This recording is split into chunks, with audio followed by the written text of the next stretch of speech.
Chapter 164. The situation in front of them made the three tribal heroes frown. Enter? Or not enter? This was a serious problem. Enter? The blizzards and tornadoes inside were not to be trifled with. Looking at those sharp icicles spinning nonstop, anyone would have goosebumps. Not enter? Tens of thousands of tribal elites were watching. Great Chief Blackhand had even given a death order. No matter how many people died, they had to tear this human mage into pieces. Retreat. Samuro, Kilrog, and Orgrim, who had reappeared, looked at each other. Unexpectedly, it was the Orc Sword Saint who made the first move, abandoning the invisibility effect of Gale Step.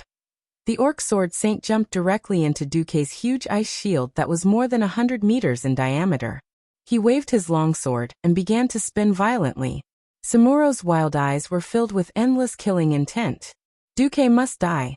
Any human who dared to challenge the glory of the tribe must die. They must use the most tragic blood sacrifice to pay tribute to their compatriots who were burned to death by magic flames. The sword flashes were dazzling. The unparalleled spinning sword flashes were like a whirlwind, turning into a storm in a very short time. It was a tornado made of sword energy. The damage of the terrifying sword flashes even exceeded the reach of swords and knives, forming a sword energy that continuously cut at Duque's shield.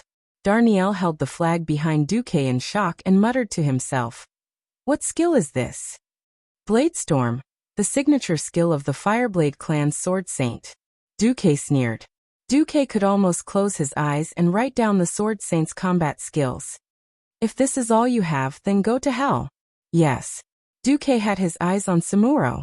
Unlike Kilrog and Orgrim, who had powerful physiques, Samuro was indeed powerful. The biggest difference was that Samuro was an assassin, while those two cockroach-like fellows were warriors. From a certain point of view, the Sword Saint was similar to a mage. They both had the strongest attack and destructive power, but their bodies were extremely weak. No, the Sword Saint was even more extreme. After increasing his speed and attack power, the Sword Saint only had Mirror Image as a life-saving skill. He relied on the many doppelgangers to confuse the enemy. Duque was least afraid of mirror images. With the system elf scan, Duque would always be able to tell which was the real body and which was the original in the shortest amount of time. Of course, Duque had a simpler and more violent method. In the next second, he abruptly raised his left hand high up.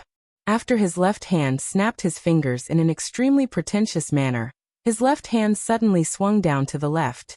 This was a new move that was created by combining Desong's Freezing Hell and Ice Ring, Rapid Avalanche. With a wave of his arm, the entire area within the ice barrier, apart from Duque, Darnielle, and the area 10 meters in diameter behind them, was instantly frozen. In the beginning, Sacred Swordmaster Samuro wanted to rely on his high-speed rotation to withstand the cold air. However, he immediately discovered that his rotation was becoming slower and slower, and his movements were becoming more and more sluggish. He was like a spinning top that was about to lose all its kinetic energy. Not good. For a moment, Duque almost thought that he could kill Samuro in a second. When Duque opened his right hand and made a clenching gesture, he was about to use a giant ice hand that appeared out of nowhere to grab Samuro and crush him to death. That was when Orgrim made his move. The giant square-headed hammer, Hammer of Destruction, came crashing down, and a crack in the lava that could be seen with the naked eye blasted through Duque's ice barrier. Coincidentally, it allowed the violent heat to enter Samuro's blade storm that was about to stop in the next second. After the high temperature was transmitted, Samuro suddenly had enough energy to resist Duque's cold air. The blade storm that had almost stopped once again displayed its shocking destructive power. The high-speed rotating blades brought with them an extremely high temperature that was enough to evaporate all the water in the surrounding air. They actually ate away at least a quarter of Duque's barrier in an instant. Duque's face darkened.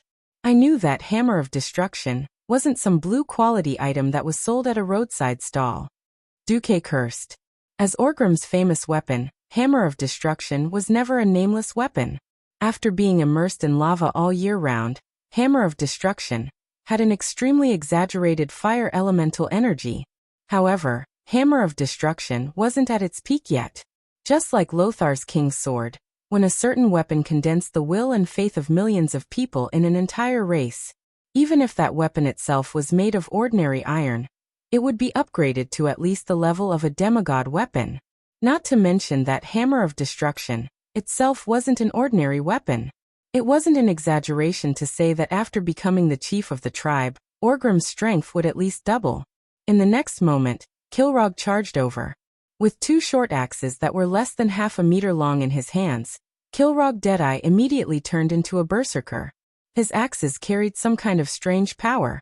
Every time he swung them at high speed, they could actually reduce the frost aura in Duque's barrier at a high speed. Duque's already darkened face became even darker, not much better than the bottom of a pot. F***ck. All of the Horde's heroes are F***king perverts. I'm not going to play with you anymore. Darnielle, let's go. A real B***tch should be won with the B***tch. Using the B***tch to hurt people from thousands of miles away. When the 3 Horde heroes revealed their trump cards, Duque immediately realized that this was only part of their trump cards. It was still too early for him to kill them. That was why Duque ran away without saying a word. He grabbed Darnielle and retreated. Because they were looking up from the mountainside, the 3 Horde heroes were shocked to find that Duque had actually hidden a griffin not far behind him. He had no intention of fighting to the death with the Horde heroes. Duque turned around and rode on the griffin behind him. The griffin did not understand why Duque suddenly wanted to leave when he was in the middle of a good fight. However, it was well trained.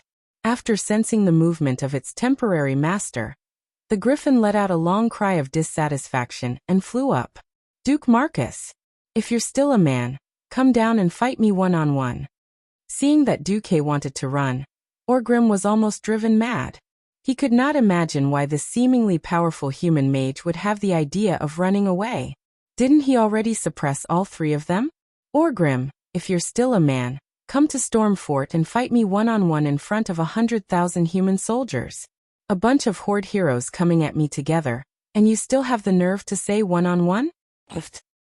The griffin climbed very quickly. In the blink of an eye, Duque had risen to a height of 30 meters. Being countered by Duque's orc language, Orgrim was speechless. Duque was right. All 3 of them were famous heroes in the Horde. Just as Duque was about to escape, a mournful whistling sound came from afar and approached at high speed. Chapter 165. Bullet time was a ridiculous thing, but with the help of the system elf, Duque managed to do it. The time around him suddenly slowed down 100 times, and the thing that had almost reached the speed of sound was finally reflected in Duke's retina under the almost stagnant time. It was a strange, huge single-edged axe. The edge of the axe looked like a huge hook, or an elephant's trunk.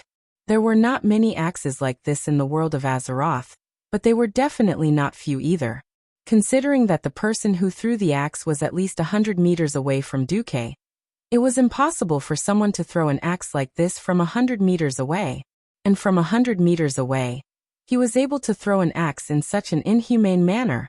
When he threw it, it let out a terrifying shriek that could shatter one's soul, as well as a terrifying power that could split the heavens and split the earth. There was only one name for this axe: Bloodhowl. An ordinary axe was obviously not worth Duque's surprise. This Bloodhowl was the most important part of its owner's reputation. Grom Hellhowl. Even though Duque was a human and was destined to join the Alliance in the future, he could not help but respect this hero of the Horde. Looking in the direction where the axe was thrown, with the help of the system, a burly figure was marked out by a red border. As a veteran player, Duque recognized Grom at a glance. He had braided hair, which was rare among orcs. His black hair was parted in the middle, and he had a ferocious trapezoidal face. He also had a shoulder guard on his right shoulder, and a belt with a skull pattern across his chest. His brown body was covered with muscles that contained an unimaginable explosive power. He even maintained the gesture of throwing the axe. Grom Hellhowl was famous because he was the first orc to be bewitched by Ghoul, Dan, and drink the blood of the Abyssal Lord Manaroth. This caused the dark brown orc's skin to turn green, and they gained the power to invade the world of Azeroth. As the chief of the Warsong tribe, one of the most powerful orc clans, Grom's strength was definitely top-notch. In the second battle of the Dark Portal in history, the axe of Grom, who was responsible for guarding the Dark Portal, was stained with the blood of human warriors. He had killed as many as 48 famous and powerful knights. His greatest achievement in history was when he sacrificed himself and cooperated with Thrall to kill the Lord of the Abyss, Manoroth, who had harmed the orcs. Duque had never imagined that Grom Hellscream, who hadn't participated in the first battle at the Dark Portal, would actually come to ambush him. History had once again reached a turning point. At this moment, Duque felt as if his spiritual sea had frozen. Seeing something didn't mean you could do it. Duque's scalp went numb. From bullet time, which had slowed down the flow of time, he saw the starting point of the axe and the ending point of the axe, his back. However, there was no way for Duque to dodge this sure-kill attack. Speed up, deceleration, left and right dodging block. In that instant, the system genie helped Duque simulate what would happen next thousands of times in his mind, but Duque couldn't escape even once. This had nothing to do with technique. This was an attack that had completely surpassed the boundaries of martial arts, physics, and science. It felt as if this was the kind of attack that was guaranteed to hit. And the process of making up for the hit itself was a completely unreasonable attack that went against the laws of karma. Lothar was the king's sword that had gathered the will and faith of humans for more than 1,000 years. Grom's axe toss had also gathered all the spirit energy and spirit of this sword saint, who was also from the Fireblade clan, as well as the wild and unparalleled will of the 100,000 warriors of the clan. The orcs will never be slaves. Grom Hellscream's classic roar seemed to echo in Duque's ears. In this spinning axe, Duque saw an illusion. He saw the struggle of the orcs on the land of Draenor for thousands of years. Natural selection, survival of the fittest. The orcs became the masters of the land of Draenor with their wild and unyielding will. Now that Draenor was heading towards destruction, the orcs saw Azeroth as the next stop for the orcs to reproduce and continue because of the collusion between Gul'dan and Sargeras. There was no compromise, no fluke. At this moment, Duque finally realized that even though he was a mage, sometimes he had to fight for real. Ha! Duque yelled. At this time, Darnielle, who was helping to steer the griffin, was scared out of his wits when he realized that 20 meters behind him, there was an incomparably huge axe cleaving through the air. Suddenly, 12 magic formations and 36 hands of magic appeared not far in front of the griffin's left. Darnielle's mouth was wide open in shock, and he didn't even realize that the strong wind brought by the high-speed flight was pouring into his mouth, causing his face to swell and become very funny. Multicasting and mobile casting were two special metamagic abilities that many mages couldn't train for a lifetime. Not everyone could calm down while moving at high speed, let every incantation enter the spirit sea, and use magic power to activate them in the correct order. Not to mention multicasting of mobile casting. Even if Duque cast his magic silently, it was still an inconceivable thing for mortals. It was like a person running at the speed of a 100-meter race, and reciting 48 different ancient poems of more than 100 words in his mind at the same time without slowing down. Was this done by a human? But Duque did it with the help of the system elf. Not only Darnielle, but Orgrim, Kilrog, and Samuro, who were watching Grom Hellroar nervously from below, as well as the great Chief Blackhand not far away, and thousands of orcs all witnessed this spectacle. The gorgeous formation that suddenly appeared in the sky was like a miracle depicted in epics. Arcane impact fell with a loud bang. It wasn't the messy kind of torrential rain, but a kind of strange rhythm, a very regular and accurate shot. Bang, bang, bang, bang. In a very short time, dozens of arcane impact spells fell on the spinning axe blade, each strike less than 1/50th of a second apart. But each strike hit the same position on the left of the spinning axe blade that was constantly changing position in the air. From left to right, the arcane impact on the 12 magic formations blasted out, and the 36 hands of magic also blasted out arcane bullets. Unknowingly, the great Bloodroar had been led astray. Chapter 166. Grom Hellscream roared as he widened his bell-sized eyes. His bloodshot eyes were filled with disbelief. Unlike the other boorish beastmen, Grom came from the Fireblade clan, which emphasized technique, willpower, and will the most. This clan produced many sword saints, and their battle philosophy was different from most of the beastmen. Grom clearly knew that the strike he had absolute confidence in had been led astray. The slightest error could lead to a huge difference. The slight deviation was accumulating, and the miraculous combo was transmitted back to him from the blood roar that was connected to his mind. Even if there was a 10-foot thick wall in front of him, Grom was confident that he could break through it and land the axe on the enemy's back. He had miscalculated. This mysterious human wizard that he had never met before had shocking techniques that left him in awe. Even though he was watching from afar, he could understand what Duque had done. The axe, which was powerful enough to split a mountain and split the earth, felt like it was chopping paper. Every layer of paper slightly weakened the power of the axe, bit by bit, like water dripping through a stone. However, Duque's method was even more extreme, and many times more precise. The 3-digit mid-tier spell combo had caused the fatal blow to deviate. Sigh. Grom Hellscream roared as he let out a long sigh. The sigh was so soft that it was almost inaudible. Grom, who never lost confidence, suddenly felt an irresistible sense of helplessness. In order to win, he had poured the willpower of his entire clan into Blood Roar. It felt like it had forcefully twisted the cause and effect of fate. However, his opponent had easily brought fate back to its original path. Just like how water flowed downwards, the sun would always rise after a long night, and the year was divided into 4 seasons. This axe, if you say it will hit, it doesn't count. If I say it won't, then it won't. As countless orcs looked up, the famous Blood Roar finally deviated from its original path and brushed past Duque less than half a meter away from him. The griffin Duque was so shocked that it lost a few feathers, and Darnielle was so scared that he almost peed his pants. However, they did not cause any real damage to the detestable Duke Marcus. Ha ha. Ha ha ha ha. The griffin flew higher and higher. In just a few breaths, it had already soared into the clouds, turning into a small black dot that was almost invisible to the naked eye. It only left the bitter orcs with a string of wild and arrogant laughter. Almost every orc's face was black. Perhaps it was because of the smoke, or perhaps it was simply because his face was black. There was such an earth-shattering explosion 1,000 meters away. There were raging flames, thick smoke, and clearly audible screams. It would be strange if the human guards on the outer walls of Stormwind City could not hear or see it. Looking at the griffin descending from the clouds again, looking at Duque's iconic wizard robe on the griffin, the defenders could not help but let out deafening cheers. Well done, Earl Marcus. Kill those green-skinned people. Burn, burn, burn. It's better to burn them all to death. Sir Marcus, you are our patron saint.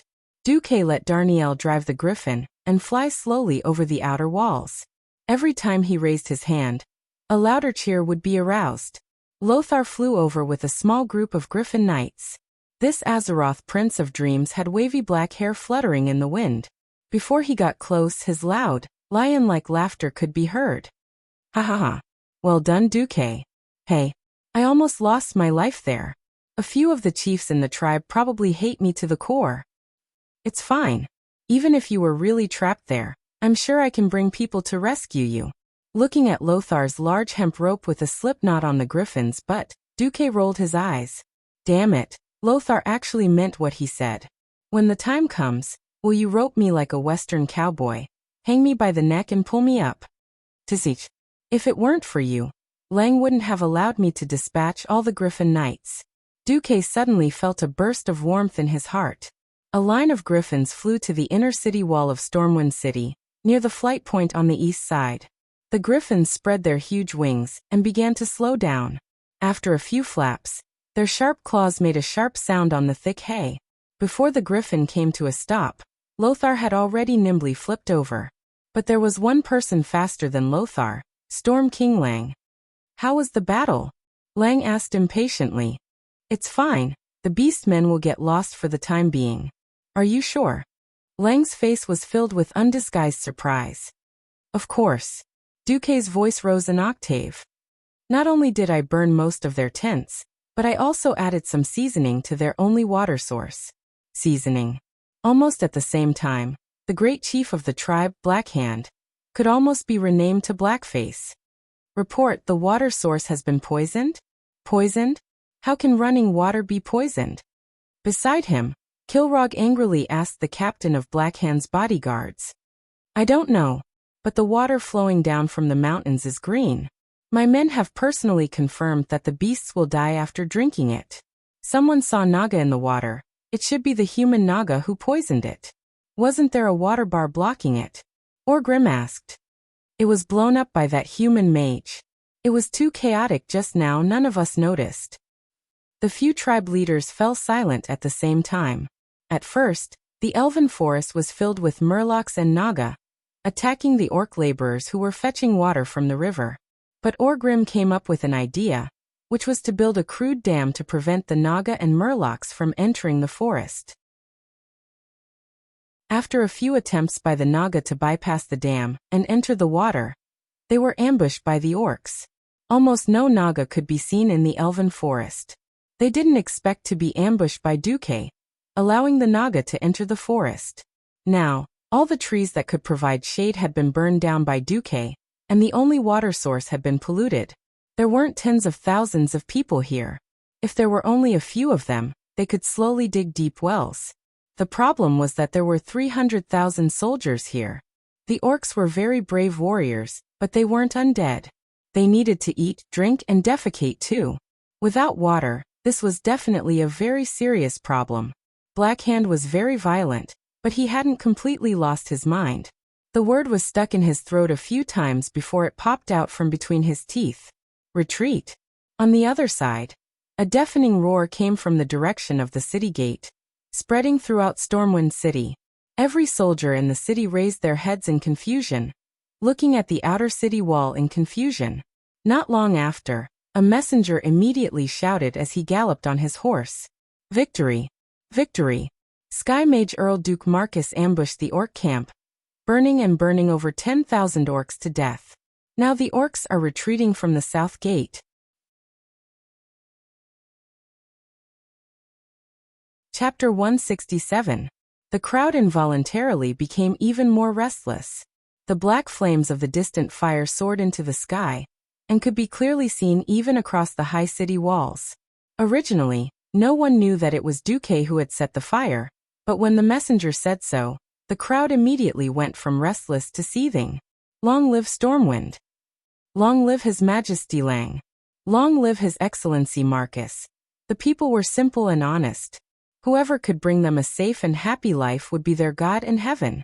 Since the start of the War of the Dark Portal, the kingdom had been retreating on all fronts. The Red Ridge Mountain had fallen. Half of the Twilight Forest had fallen. Not long ago, the Elven Forest, the core area that the kingdom was most proud of, had fallen into the hands of the cruel and terrifying beastmen. The most unbearable thing was that the green-skinned devils had invaded the city yesterday. The people were in a state of panic, and they unknowingly lost their trust in the king and even the kingdom. It was at this time that the news of Duque's great victory suddenly came, like a clear spring, washing away the haze in people's hearts. This timely victory was tantamount to a cardiac stimulant, and it very well restored the confidence of the army and civilians. The retreat of the tribe, even if it was temporary, made the sword of Damocles hanging above their heads move a little. This was how people were. Even though they vaguely knew that they were still lingering near the gates of hell, as long as they did not see it with their own eyes, the threat would not be so obvious. See King Duque, the hero Duque, the kingdom's new guardian Duque. Duke Marcus' reputation was spreading like wildfire in a variety of ways. In the next few days, Duque rode a griffin and set fire all over the Elven Forest. A dignified sky wizard became an arsonist. This was an inconceivable thing for a wizard who prided himself on being noble. There were voices of opposition, but in the face of the amazing results, such voices quickly disappeared without a trace. Firstly, Duque had the absolute support of the king. Secondly, the talents of the royal family's wizard corps had withered, and the only Morning Star wizard was only acting as the king's bodyguard. No one had the right to criticize Duque, who had appeared as the hero who had killed Sargeras. Duque's fire was effective. The term scorching summer was not an exaggeration. The dry forest was set ablaze almost at the slightest touch. A few fireballs in the upwind direction would turn into a forest fire that was almost impossible to extinguish. If it wasn't for Orgrim's suggestion, the beastmen would have suffered even greater losses. Duque was ruthless enough to set fire to the forest. This was something Orgrim didn't expect. The continuous fire stirred up thick smoke that covered the sky, almost turning the entire forest into a flaming hell. Except for the areas where the trees had been cut down long ago, or the lakes and rivers in the elven forest, all the trees had been burned by Duque. The problem that followed almost drove the leaders of the tribe crazy. We're out of food. Orgrim was the first to speak during the tribal chieftains' meeting. Warriors of the tribe fought against 3 humans on the battlefield. It was the same for their appetite. The violent beastmen weren't like the weak humans in their eyes, who could survive on bread. To maintain their burly physique, large amounts of meat were essential. The hunters of the tribe had to go deep into the forest every day to kill large numbers of animals. Unlike the old orc Draenor, there weren't many large or even gigantic creatures in the elven forest. Wild boars, gnolls, and even captured murlocs had all become food for the beastmen. Anything larger than a squirrel in the forest had been hunted down. They didn't realize it when their territory was expanding rapidly, but now that their attacks had stopped and the forest was suddenly set on fire, these fellows who were 99% muscle-brained finally realized the severity of the problem. Aren't we learning how to rear pigs? Blackhand asked in a muffled voice. Pigs don't grow up in a day. Orgrim didn't think much of Blackhand's brainlessness before, but now he felt that having a tribal chieftain like this was like riding a giant wolf rushing to hell. All the chieftains looked at Blackhand, waiting for him to make a decision. As the first tribal chieftain of the tribe, Blackhand wasn't a very smart person. Or rather, Dan had purposely chosen Blackhand to make it easier for him to control him. Similarly, in the tribe, it was usually the bravest and most capable of fighting who became the chieftain. And the smartest ones were mostly the shamans in the tribe. But now, the shaman profession was on the decline, and the warlocks that replaced it were mysterious and sneaky. Recently, all the warlocks in the Shadow Council had disappeared. Blackhand really couldn't come up with a plan if he suddenly asked him to. Unwittingly, Blackhand turned to look at his most trusted aide, Orgrim Doomhammer. At that moment, the anger in Orgrim's heart burned 1,000 times stronger. He had had enough. He had had enough of this Shadow Council chief who killed his good friend, Durotan, and his wife. He had had enough of this reckless chief who didn't care about the lives of the tribe's warriors. He had had enough of this brainless and irresponsible Blackhand. Orgrim made up his mind. After the Horde survived this crisis, he would follow the tradition of the other clans and challenge the great chief Blackhand for the position of chief, Makara. He would kill this puppet of the Shadow Council in a duel, and then take care of the Shadow Council. But Duque's ruthless and effective magic attacks left a deep impression on Orgrim. Only a mystic could deal with a mystic. Should he kill Gul'dan and his warlocks? For the first time, Orgrim hesitated. But he had to solve the crisis in front of him first. Orgrim pointed to the north on the military map he got from the humans. We don't need so many warriors to take down this small Stormwind city. Chieftain, I suggest we split up. In this place called Iron Furnace Castle, there is another kind of weak and short humanoid creatures called dwarves. Since the tribe wants to be the master of this land, we shouldn't let any of the other powers go. Blackhand and the other tribal chieftains' eyes lit up. When they first arrived at Azeroth, the tribe was completely clueless. They didn't know where they were, how many enemies they had, or where they were. Even though Gul'dan emphasized the weakness of the enemies, and in reality, these weak enemies were no match for them. But the tribe was still in a state of ignorance about where to attack and how many people to send. After killing a lot of humans and seizing the maps, the chieftains finally learned more information. Now Orgrim's suggestion had undoubtedly pointed them in a brighter direction.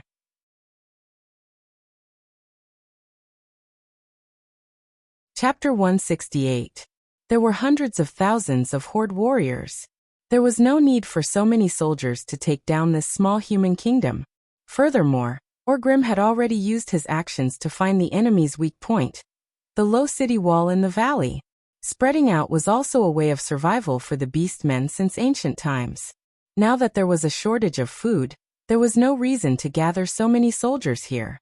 The problem was who was going to attack the dwarves. Creatures in the natural world often had the instinct to judge the strength of their opponents based on their size. The beastmen generally looked down on the short humans who only reached the beastmen's chests. Not to mention the dwarves who only reached the beastmen's waists. To the beastmen, getting rid of those dwarves who were not even comparable to beastmen children was a matter of minutes. Thus the beastmen chief saw this as a lucrative position. For a moment, every chief's eyes were filled with eagerness. If he stayed here, he would receive a victory. Unfortunately, the chief Blackhand and the main force he led were here. This meant that the greatest glory and benefits would definitely belong to the Blackrock clan. The other clans could only follow behind and watch as the Blackrock clan ate the meat, while their own clans drank some of the meat soup. Going out was different. Risk? When was there no risk in survival? In our world, the beastmen called themselves Draenor. Every hunt was a fight with their lives on the line. In the eyes of the beastmen, risk was not a problem. Every chief unknowingly took a step forward. Blackhand squinted his eyes and used his limited brain capacity to think. Very quickly, the chief made a decision. Kilrog, I'll give you the glory of conquering Iron Furnace Castle. I hope your Bloodring clan can bring glory to our tribe. For the tribe, Kilrog Deadeye punched himself in the chest, causing a loud bang. The old orc hero's face was blazing with excitement. Blackhand turned around and looked at Grom Inferno, who had rushed over at the last moment before the dark portal closed. He roared, "Your Warsong clan will head north and conquer this kingdom called Torrential Stronghold." Ehe. My bloodhowl has been hungry for a long time. Grom's lips curled up, revealing a bloodthirsty smile. Blackhand slammed the rough wooden table, instantly turning a corner into splinters. Other clans, prepare yourselves. We will directly cross the mountain and attack the eastern wall of Stormwind City. Blackhand and Orgrim's idea was a good one. Unfortunately, dreams were plentiful, but reality was harsh. The Horde spent 11 days getting the orc laborers to dig wells along the way to clear the obstacles in the way of the army's advance. Once again, Orgrim and the orc army behind him were dumbfounded as they traversed the mountains with ease. Blackhand grabbed Orgrim's neck and roared, "Is this what you meant by weak defense?" The city wall was still the same 5-meter-tall wall that blocked the orcs' view, but in front of the wall, not only were there many barbicans like the one outside the main gate of Stormwind City, but there was also a 5-meter-wide moat. Not only that, but there were also many huge mounds of earth behind the city walls. The flat tops of the mounds were filled with all kinds of catapults and ballistae. Dozens of arrow towers stood tall, and the javelin throwers on them could easily cover the area beyond the moat. Ha ha ha. Those green-skinned beasts must be dumbfounded. On the arrow tower, Noxus looked at the hesitant Horde army and laughed happily. Beside him, Lang also smiled sincerely. "It's all thanks to you, Duque.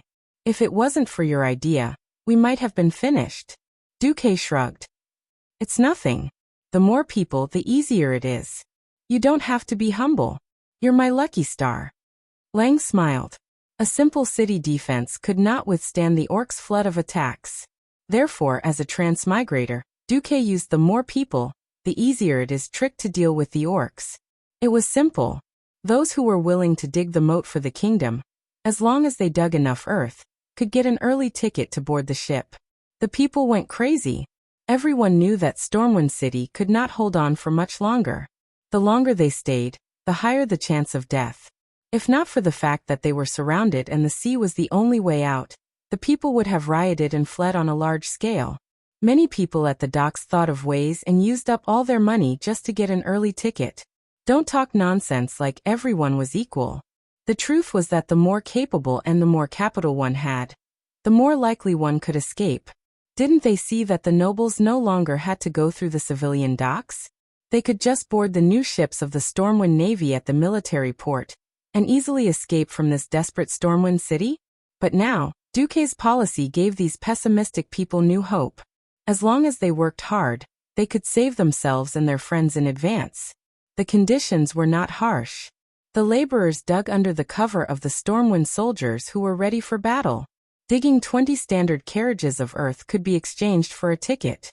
A strong worker who spared no effort to work for a day or two could basically guarantee 3 to 4 tickets on the ship. Just like that, Duke did not even need to pay. With safety as a bargaining chip, he easily added hundreds of barbicans of various sizes around the eastern and northern walls of Stormwind City. Then he built a sluice gate and connected it to the canals within Stormwind City, creating a moat on the outermost perimeter of the outer walls. Although everything looked so rough and full of flaws, it was many times better than the original 5-meter-tall city wall. Duque looked at Edwin Van Cleef, who had deep dark circles under his eyes. He did not know if he had slept for more than 10 hours. Duque smiled warmly and patted Van Cleef's shoulder. "Good job, Edwin." "Master, you flatter me." Van Cleef hurriedly lowered his head. "I'll leave the transport ship, Sea God, to you and your stonemason. Pack your things and wait for me in South Shore." Van Cleef's eyes turned red. "Master." Duque stopped Van Cleef from continuing. "It's time to fight. That's not the domain of stonemasons. You go first. The Stormwind refugees near South Shore are still waiting for you to build a house." After hesitating for half a second, Van Cleef looked up. "But I'm a man too. I can fight too." Duque snickered. "How many orcs can you fight? If you want to act cool in front of Anduin Lothar, you should at least become a professional, right?" I. Van Cleef's eyes were red and filled with tears. "Go, your lovely Vanessa is waiting for you." Duque's words struck the softest part of the heart of this tragic hero, who had risen up for the stonemasons. He suddenly knelt on one knee. "Thank you, master."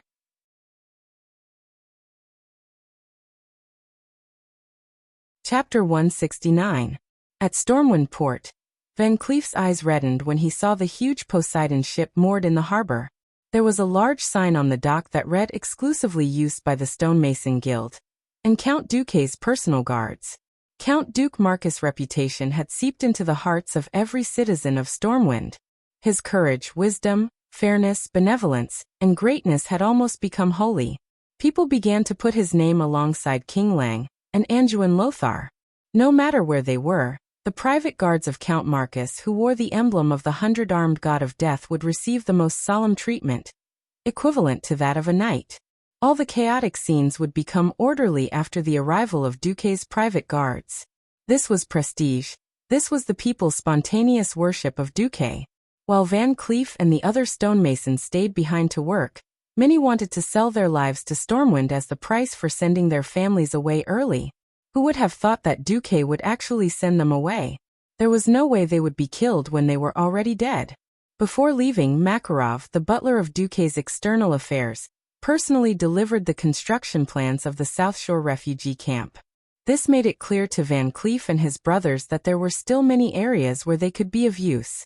Here is the money needed to build the houses. Makarov's men carried over 50 chests of gold coins. If this is not enough, you can also use your signature to withdraw up to 300,000 gold coins from the Sea King Merchant Guild branch in Kurtiras and Menethil Port. Master, does he trust me that much? Makarov smiled. Master Marcus said that he saw your eyes, and they told him that you are the kind of person who will do anything for the people, for your brothers, even sacrificing yourself. He believes in your character. 2 streams of tears flowed down his cheeks, and Van Cleef wailed like a child. Makarov patted Van Cleef's shoulder. Do well. Master said that the rebuilding of New Stormwind will depend on you. Van Cleef looked up in a daze. Will we retake Stormwind? I will. Because Master himself said, Stormwind City will be destroyed, but Stormwind City is destined to be reborn. Master Duke Marcus is synonymous with miracles. If he can't do it, who can? That's right. If Duque couldn't do it, who could? At the age of 14, he declared that he had surpassed the world guardian Mediv at that time. Before the age of 15, he had become one of the richest merchants in Stormwind, and even the 7 human kingdoms. In the same year, he risked his life to follow Anduin Lothar to launch a surprise attack on Karazhan, sending the boss of the Burning Legion, Sargeras, into the bottomless abyss. Not long ago, he had summoned endless heavenly fire on his griffin alone. burning 100,000 orcs to death with a single fire. Well, it's necessary for publicity. Poor Darnielle was ignored, and the number of orcs killed in battle was exaggerated by 10 times. Anyway, when the orcs retreated in a hurry, Lothar asked his men to pick up thousands of charred orc corpses to show to the public, and the people decisively believed it. Who is the miracle? Duque himself was a miracle. For a moment, Van Cleef's heart was filled with blood. If you want to act cool in front of Anjou Lothar, you should at least become a professional, right? Duque's words still echoed in Van Cleef's ears. Van Cleef clenched his fists tightly, and he made a decision. Become a professional. Not just a stonemason, but also a strong person to guard Master's side. Suddenly, there was a commotion outside the cabin. This was a critical time. Makarov and Van Cleef immediately looked towards the direction of the sound. It was the direction of Stormwinds' military port. Due to the needs of the war, the port had been constantly expanding. The northernmost berthing of the civilian port was already very close to the military port, so they could clearly see what was happening at the military port dozens of meters away. All of you get off the ship. There's no extra space on the ship for filthy people like you. Seeing the filthy people that the noble was talking about, Makarov and Van Cleef's eyes widened. Those were the navy of Stormwind. Why were the owners of the ship being chased off? This is the Royal Navy's ship. The first mate on the ship waved his fist angrily. Not for now. The noble with the count's medal arrogantly raised his hand, and immediately a person who looked like a butler walked forward. Makarov recognized him. He was Count Christian Ferens, whom Windsor had rescued from Karazhan a while ago. F***ck. He really F***king saved a scourge back. And he actually treated these scum like they were his king. At this moment, Makarov was cursing Windsor in his heart for being so meddlesome. Summon the Imperial Order of King Langrin. From the 8th of this month, Jacob is responsible for transporting Duke Ferens and his personal belongings to Southshore. There was nothing wrong with the order itself. In fact, it was already a great gift from Lang to have the Navy ship free to transport the nobles. But the king's order was obviously amplified by someone. In order to transport more of their own people, as well as their family heirlooms and valuables, the nobles actually threw the entire navy off the ship. The cabins that originally belonged to the navy were all filled with treasures, guards, servants, and maids. A navy officer suppressed his anger. Then your safety will not be guaranteed. I don't need you lousy temporary sailors. My men can handle this ship just fine. They are sailors with rich experience in long-distance voyages. The arrogance of the nobles was vividly displayed by Count Christian Ferens at this moment. Bullshit. How can a navy ship be the same as a civilian ship? The navy's lungs were about to explode, but they did not dare to do anything. The one who came out was Count Christian Ferens.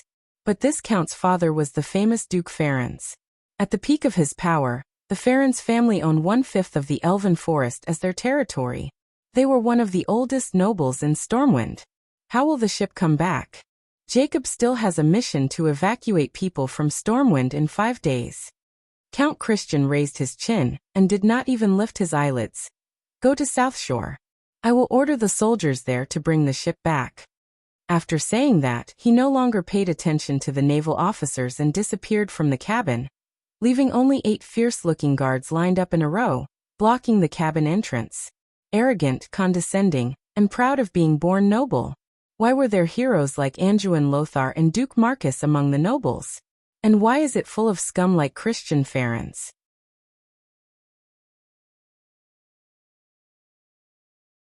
Chapter 170. Although Edwin Van Cleef was young, and had not yet crossed the line between youth and middle age of 30, as a steward of the Masons' Guild, his soul had suffered setbacks countless times, over and over again. This was not the first time Edwin had tasted the arrogance and stinginess of the nobles. Perhaps he had spent a lot of money on a priceless stone sculpture, but refused to pay the rest because a butler said, "His lordship does not like it." In reality, the rest of the money was pocketed by someone, and the stonemason who had paid for the expensive materials fell into bankruptcy. When a request from the nobles came again, there was no way to refuse. Work, or be persecuted to death. King Lang was wise and great. He was like the sun, giving light to the people. But there were places in the world where the sun could not shine, and the golden signboard of the nobles was the perfect prop. The nobles could wantonly exploit the people of the lower classes without paying any price. Edwin's extremely sensitive ears could still hear the voice coming from behind him. All citizens with valid tickets, listen up.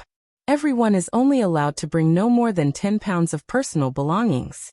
Do not worry, everyone will be given enough bread and water every day from the time the ship sets sail to South Shore. In addition, the king has already prepared enough food for everyone in South Shore who did not have some beloved items. Limiting the amount of belongings they could bring was a helpless measure to transport more citizens. Everyone understood and understood. In this chaotic time of war, everyone was already very grateful to Duque and King Lang for such an excellent escape plan in the face of the crazy orcs. But when Edwin saw the personal belongings of the Navy officers being thrown out of the hold like trash, just to accommodate the hound favored by the nobles, when he saw that only the beautiful maids who were willing to be toyed with by the nobles could board the ship, and the old maids were heartlessly abandoned, crying their hearts out on the dock, Edwin Van Cleef still clenched his fists tightly, not even noticing that his nails dug deep into his palms and bled. The nobles were almost the masters of fate. Edwin had been pushed into the abyss of despair time and time again, under the unreasonable manipulation of fate. That was until he met Duke Marcus, the miracle child who rose to the top of the kingdom's hierarchy with his astonishing talent, courage, and wisdom. He saw another clean stream in the kingdom other than Anjou Lothar. Unlike Lothar, he could be of use under Duque, and unknowingly, he had greater hopes for Duque. Would Duque finally grasp the power of Stormwind, and sweep away the filthy aristocratic wind? He shouldn't be fantasizing, but Edwin couldn't help but wonder what would happen if Duque was in a high position. Edwin was still too young. His thoughts were practically written all over his face.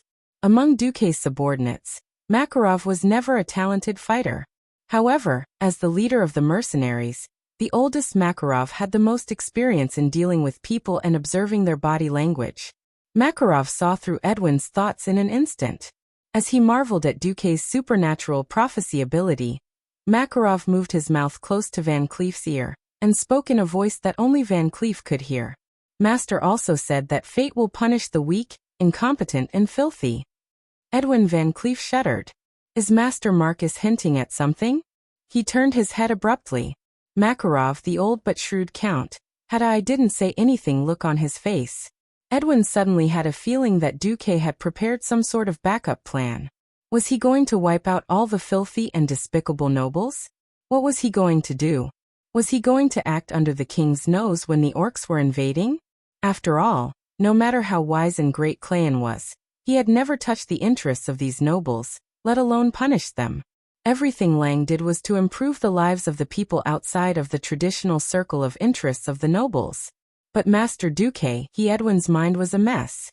He knew that he was the backbone of Duque's faction, and Makarov was Duque's mouthpiece. There was no need for Makarov to lie to him. Did Duque see through his thoughts and want his complete loyalty? What kind of joke is this? What value do I have that the great Sea King would place so much importance on me? Van Cleef's head was about to explode. The only thing he knew was that if anything happened to these nobles during this escape, it would definitely have something to do with Duque. After sharing a shocking secret, the thrill of entering the core of Duque's power was like a strong wine being poured into his veins, giving Edwin a sense of excitement. Perhaps Duke Marcus really was the hero in his heart, who could lead the people onto the path of greatness. Time passed quickly, and 2 hours later, the preparations for departure were finally completed. In fact, Van Cleef's ship was the first to set sail. A transport ship modified from a civilian merchant ship could not compare to a real warship in terms of speed or direction. Less than half an hour into the voyage, Van Cleef saw the warships loaded with nobles and expensive valuables easily overtake their transport ships, disappearing into the horizon in the short span of an hour. Van Cleef sneered as he watched the warships that had removed all the naval flags of Stormwind, leaving only the lion flag in place of the noble family's insignia. Night fell. The curtain of night receded, but danger was approaching the nobles in the early morning. After the morning mist dissipated, The blood sails that blotted out the sun could be seen in the distance. The private sailor in charge of the lookout was indescribably shocked. He couldn't react in time, and was stunned for a few seconds before he rang the alarm. Clang, clang, clang. Not good. Not good. It's the Bloodsail Pirates. The Bloodsail Pirates were a group of pirates formed by the rebel army led by Duke Farrell. Their headquarters were in Stranglethorn Vale. As a group of pirates that used to be part of the Navy, the Bloodsail Pirates were extremely powerful. It wasn't an exaggeration to say that even if the nobles left the Navy behind, they might not be able to fight against the Bloodsail Pirates, not to mention that they had courted death by chasing all the Navy off the ship. Fear and uneasiness swept through the entire fleet like a freezing wind in a very short time. Countless nobles were awakened from their dreams by the alarm bell, and everyone's eyes were hazy. But after hearing the name of the Bloodsail Pirates, everyone's sleepiness was blown away. Impossible. This was the first reaction of all the nobles. Once they put on their clothes with the help of their maids and stepped out of the cabin onto the deck, their expressions froze in fear.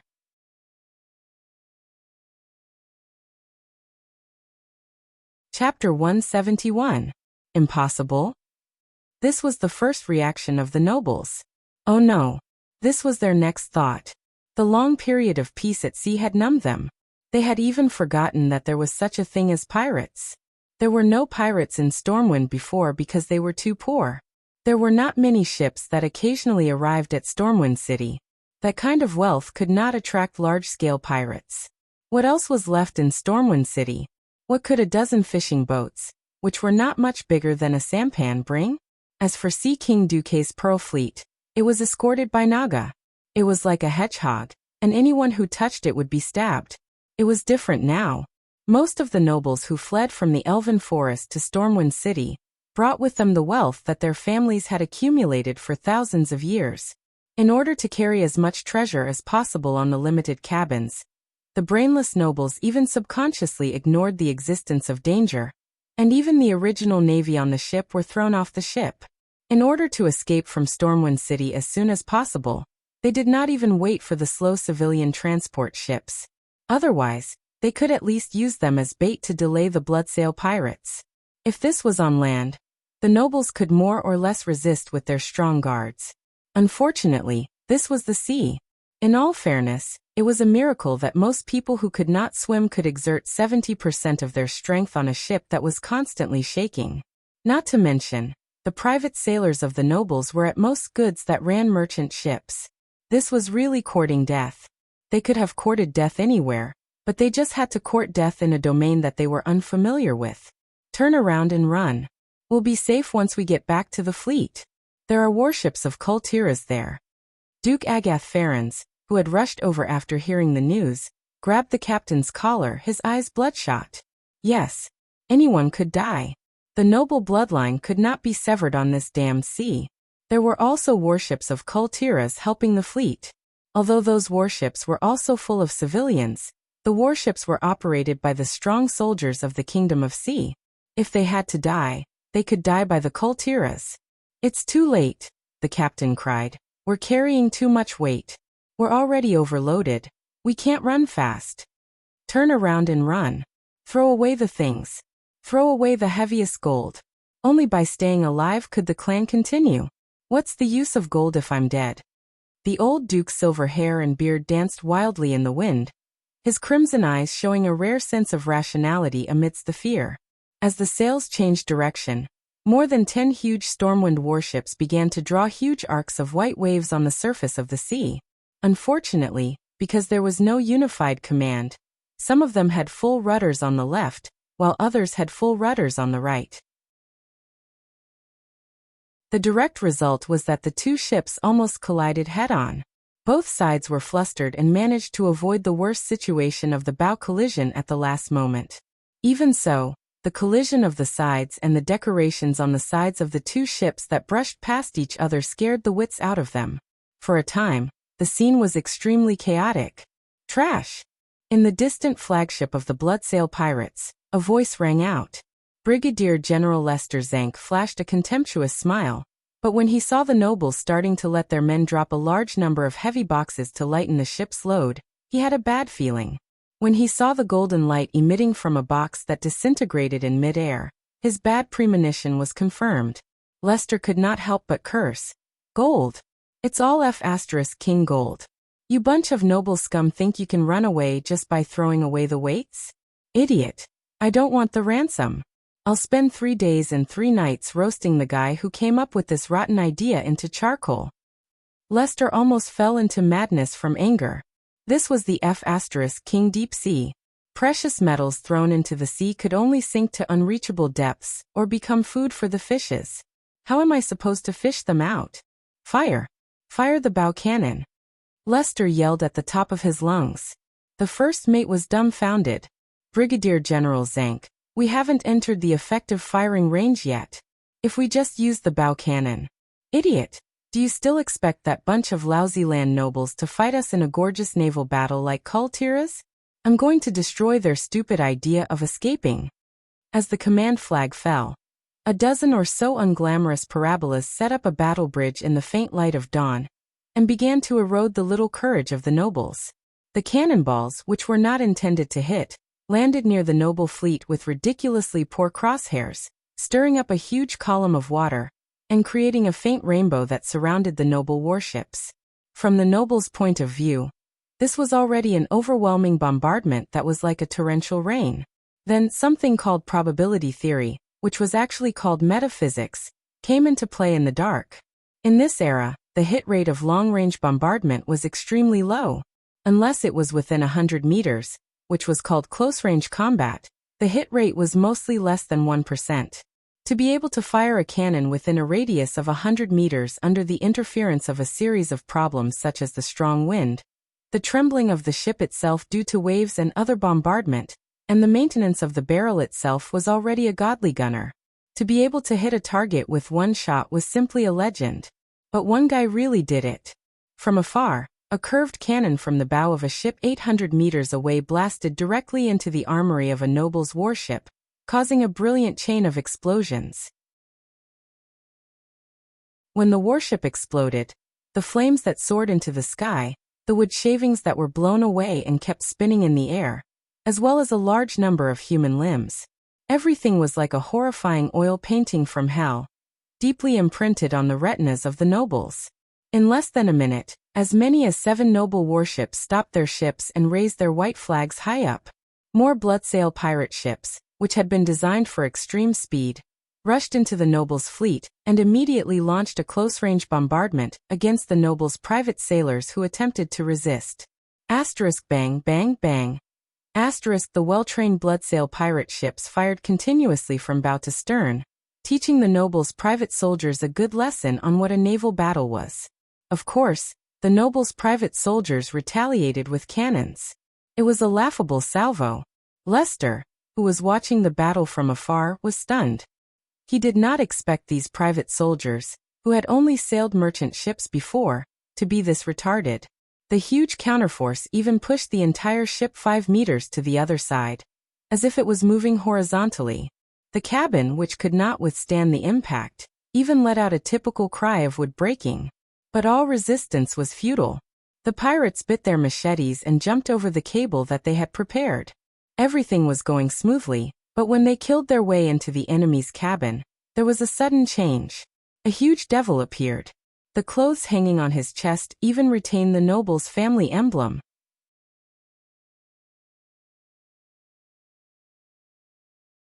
Chapter 172. A kilometer above the sea west of Stormwind City, Lothar and his Griffin Knights followed Duque's Griffin and flew at high speed. Is the news true? When my Naga sent me the news, I informed you and His Majesty Lang immediately. We have to hurry, or we'll have to collect the corpses of those guys. When he heard Duque say that the noble's fleet had been attacked, there was a moment when Lothar instinctively suspected that Duque was the one behind it. The reason was simple.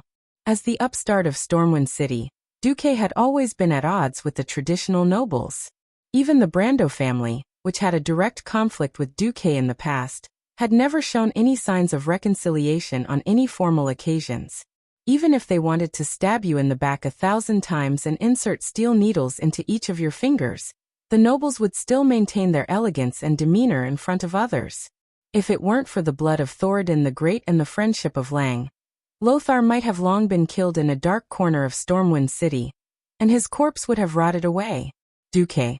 Although Lothar trusted him, he could never see through Duque. At such a tense time, there was no need for Duque to lie to him and Lang. Instead, he fabricated an attack on the nobles to lure him away. Lothar had no choice but to save the nobles. After all, among all human kingdoms, the nobles were known as the cornerstones of the country.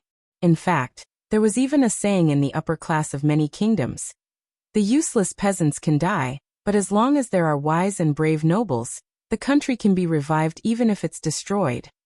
Lothar did not want to save them, but he had no choice. Anduin and Duque were the only cards that Lang could play. Duque, aren't your Nagas supposed to escort the fleet? Please, I only have more than 100 Nagas and a few thousand useless Murlocs. Please, this route is nearly 1,000 nautical miles long.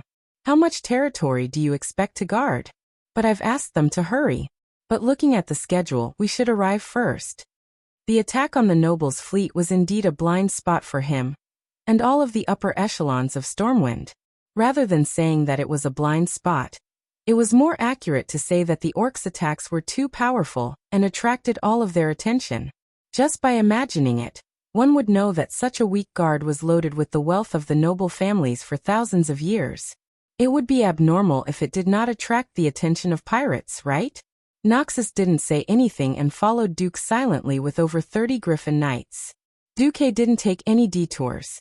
He went straight to the scene. That was an hour after the battle between the Bloodsail pirates and the nobles' fleet. The situation was so chaotic that Lothar didn't know what was going on.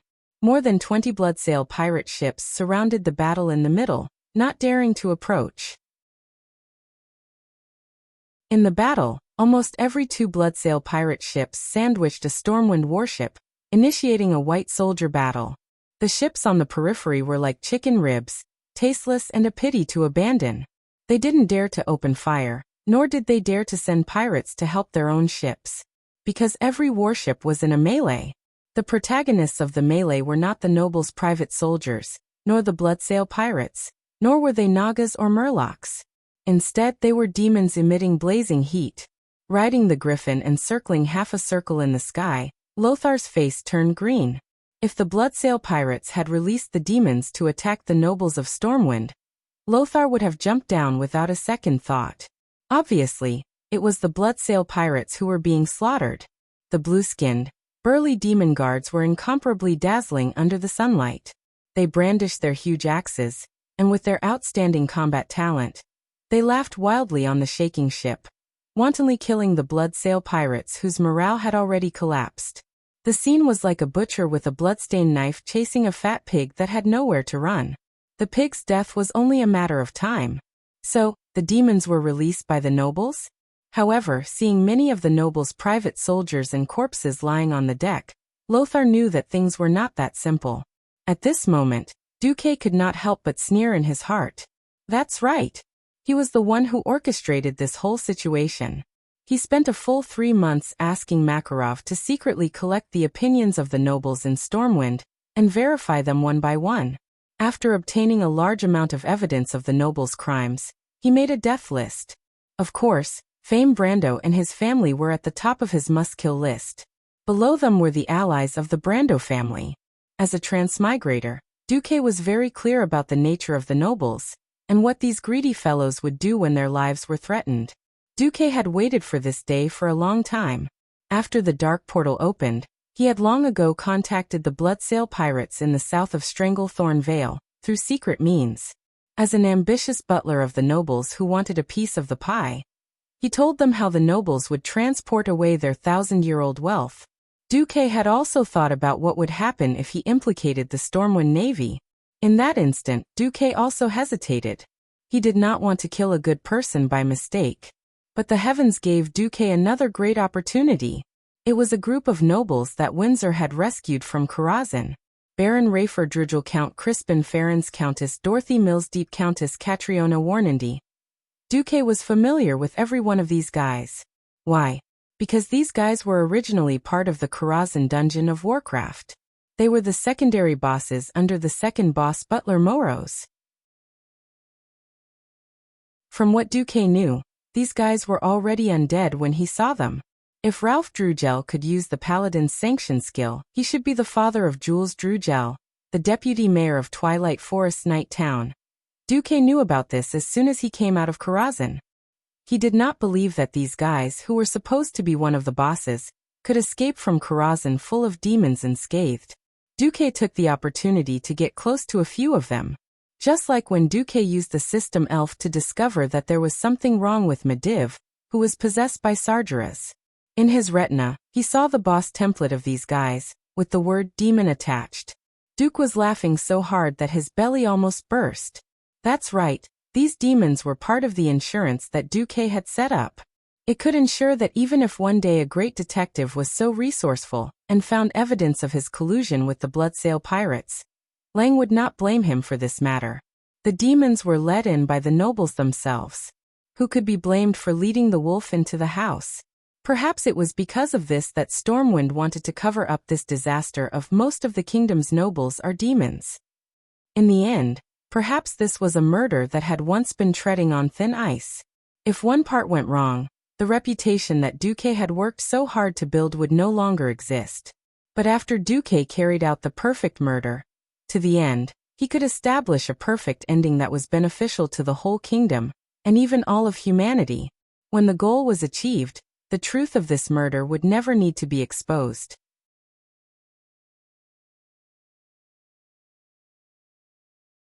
Chapter 173.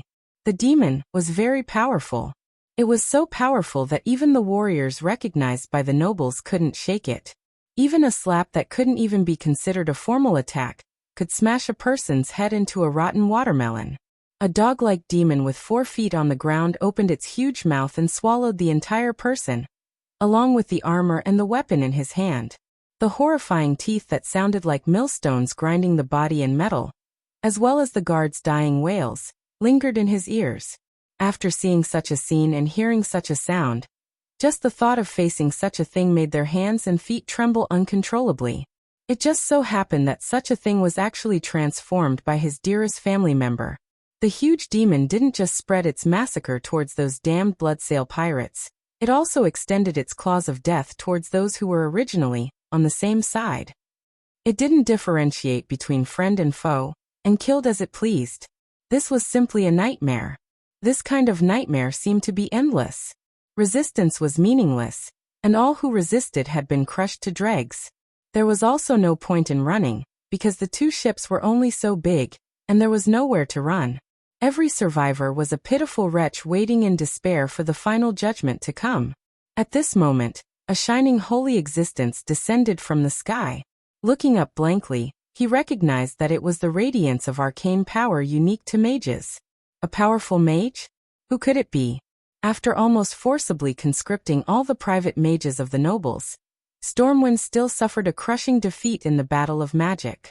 The Storm Kingdom's Wang clan's mage squad only existed in name. There were only a few high-ranked mages still active on the front lines. Obviously, it was the one that the nobles didn't want to see the most, Sea King Duke Marcus. The mortal enemy that the nobles would never reconcile with had become their greatest savior. This had to be said to be ironic. Of course, this was only for the nobles that were still alive. Not even 1% of the nobles that were still alive now. It was very simple. The demons from Karazhan could easily develop believers among these people whose hearts had been corrupted, and even directly turn them into demons. A pure soul was the most powerful line of defense. Even the leader of the Burning Legion, Sargeras, had to spend decades to completely corrode Medivh's soul. It was still an incomplete version because at the very end old Mike still jumped out and gave CEO Sam a big explosion. But when it came to nobles with pure hearts, Duque chuckled. Not every noble was qualified to be a paladin. And not every noble was named Bolvar for dragon. When the pirates arrived in front of the nobles, most of the nobles were desperately protected by their guards and gathered together. When the pirates' butcher knives saw the necks of these nobles that had actually become devils, The devils naturally jumped out and revealed their true bodies. In such a crowded situation, how many people could survive if the demon directly bloomed in the middle of the crowd? Anyway, when Duque landed on the ship, he did not see any nobles surviving. Oh, surviving in human form. Duque Marcus. It was a roaring blast of air that was like a raging storm and a huge wave. Well, Duque couldn't hear it clearly, so he used his little finger to pick his ear. Did someone just call me? Bastard, you are. It's all your fault. Facing this more than 3-meter-tall mutated demon with a typical blue demon guard body and a nondescript human head, Duque was dismissive. Duque snorted coldly, and suddenly a huge piece of ice rose under his feet, raising Duque's body like a high platform. In the blink of an eye, Duque was already standing on a 2-meter-high platform. This way he could look down on the demon. Ah, sorry, you're too short, I didn't see. You're presumptuous. The demon suddenly pounced. You're the presumptuous one.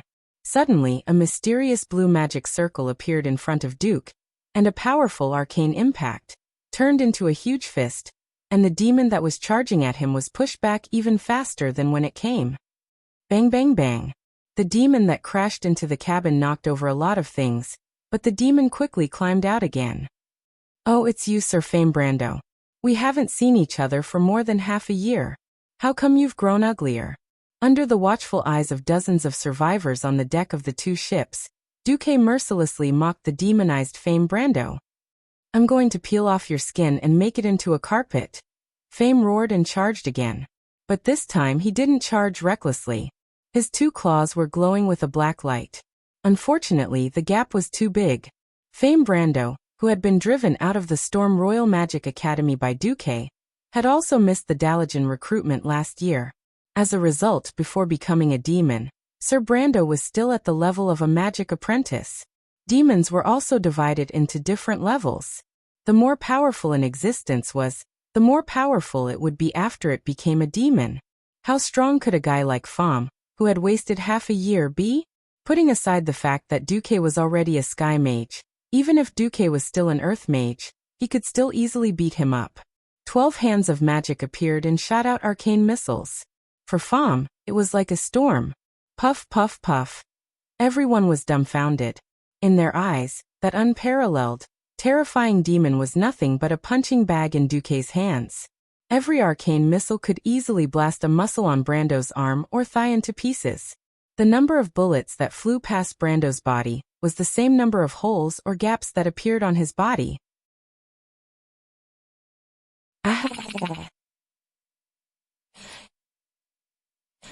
Less than 10 seconds, Brando had become a human stick. Oh no, a demon stick. His limbs were all broken, and there were terrifying holes the size of a human's fist on his body. Every hole was spewing out bluish-purple demon blood. Even so, Brando was still alive. Rolling on the ground in pain, wriggling his wounded body like a worm, Fame Brando could not stop laughing. Ha ha ha. Duque. In the end, you're just as dirty as me. What saint who saved the world? What hero who fought against the orcs? Aren't you just like me, filled with vengeance and hatred? Ha ha ha ha. I despise hypocrites like you the most. I know you won't let me go, so I'll wait for you in hell. Ha ha ha ha. Suddenly, a huge ice coffin wrapped around Brando, ending this demon's life. Looking at the burning warships in the distance, Duque muttered to himself, I just killed a demon, but this demon happened to be called Fame Brando.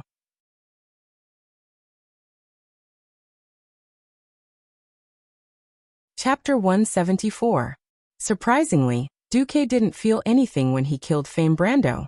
If it was when he had just transmigrated, perhaps Duque would have been shocked, or he would have found it very satisfying. But now, he only felt as if a symbol of the past had been erased, and he had just ended a part of the past. After the flying hand of magic killed the 4 demons that had been transformed from nobles in the lower cabin, everything quieted down.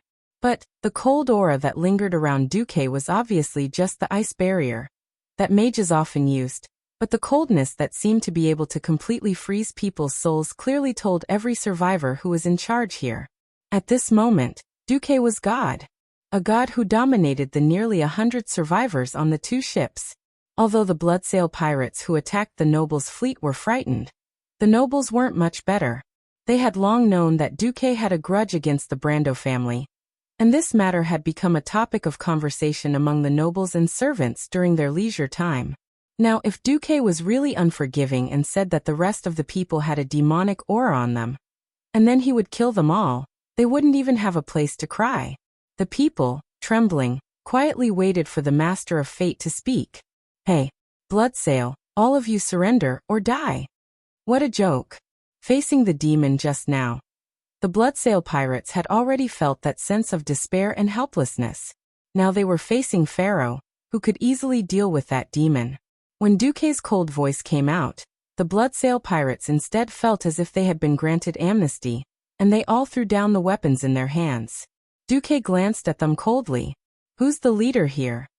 Following the gaze of a pirate, Duque easily found a strong pirate covered in blood. The pirate in white with a red headscarf braced himself and stood up. "Sir, what are your orders?" "Raise the white flag.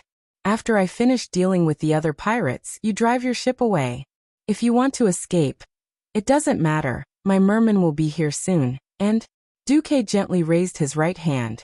As usual, he used Calm Mind and Flame Blast to easily blast a small lifeboat that was trying to escape into the sky. Boom. It was a water column that was more than 10 meters tall.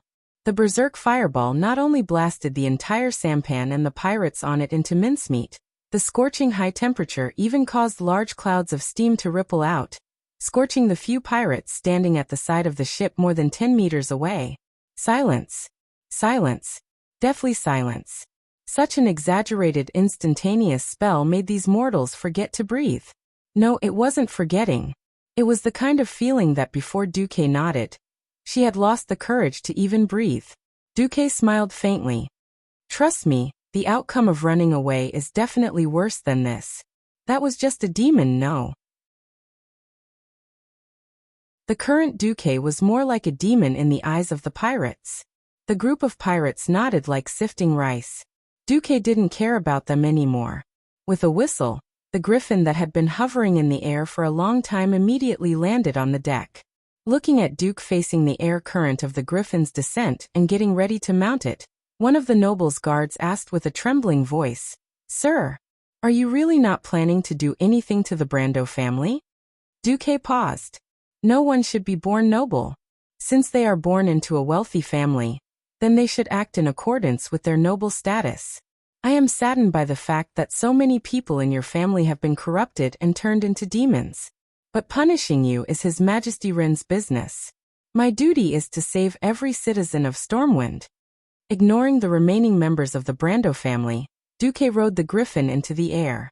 On the other side, on another ship not far from the Brando family's ship, Lothar was pulling the king's sword out of the demon's neck. The splattered demon's blood stained the cabin door. He tilted his head and saw Duque riding the griffin from the Brando family's warship. He was deep in thought. That's right. Lothar didn't stop Duque from rushing over to the warship flying the Brando family's flag. To some extent, Lothar had already acquiesced to Duque's revenge. Understanding didn't mean understanding. Lothar was an upright person. If Duque started a massacre for personal revenge, Lothar might not say anything, but it would undoubtedly lower his evaluation of Duque in his heart.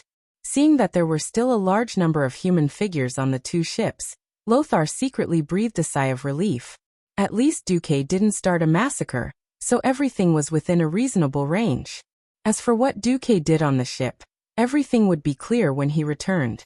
Duque immediately pounced on the second group of warships. After coming out of Karazhan, Duque always had a question. How strong was he? It was a very mysterious question. In terms of the quality of his mana, he was still within the range of sky mages. He could mobilize the elemental power within a considerable range. According to the results of his scan of Old Norton, he knew very well that his strength had long surpassed that of ordinary sky mages. In terms of the total amount of mana, Duque, who had inherited the arcane fire circuit from the High Elf Sun King, and part of the inheritance from Medivh, had about 10 times more mana than a sky mage of the same level. That didn't mean that his strength was 10 times greater. With the help of the system elf, Duque, who could achieve multiple spells without any hindrance, could match the entire Storm King family's team of mages alone. In the process of mobilizing the elements in the surrounding atmosphere, he could cast more spells that were far beyond his strength. Hence, when he faced Count Christian Ferens, who should also be a boss, he really didn't feel any pressure. Solo. That was Duque's dream before he transmigrated. Now, it had been realized by Duque without any difficulty. In the face of a full-scale magic attack from the sky and the ground, Count Ferens, who had transformed into a huge doomguard with blood-red wings, was completely one-sided. An arcane impact that turned into a huge fist punched the Count into the air, and then there was a continuous and accurate magic bombardment. Even though the demonized Count was only 1 meter above the deck, the terrible magic attack didn't hit the deck at all. In just 3 seconds, the demonized Count Christian Ferens was killed. Duque cleared the demons on the noble's warship at a very terrifying speed, and subdued the Bloodsail pirates on it. When the Naga priestess Vara arrived half an hour later, everything was a foregone conclusion. Not only the Bloodsail pirates who were entangled in hand-to-hand combat, but even the warship that was trying to escape could not escape Duque's pursuit. An hour and a half later, the Bloodsail pirates that attacked the noble were completely annihilated, and the commander of the Bloodsail pirates, Brigadier General Lester Zank, was killed by Duque.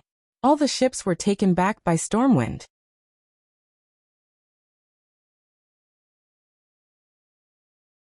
Chapter 175. On this day in August, fear and uneasiness lingered on the entire retreating fleet. The news that the noble's warships had been attacked by the Bloodsail pirates had been spread to the entire fleet through the Griffin Knights.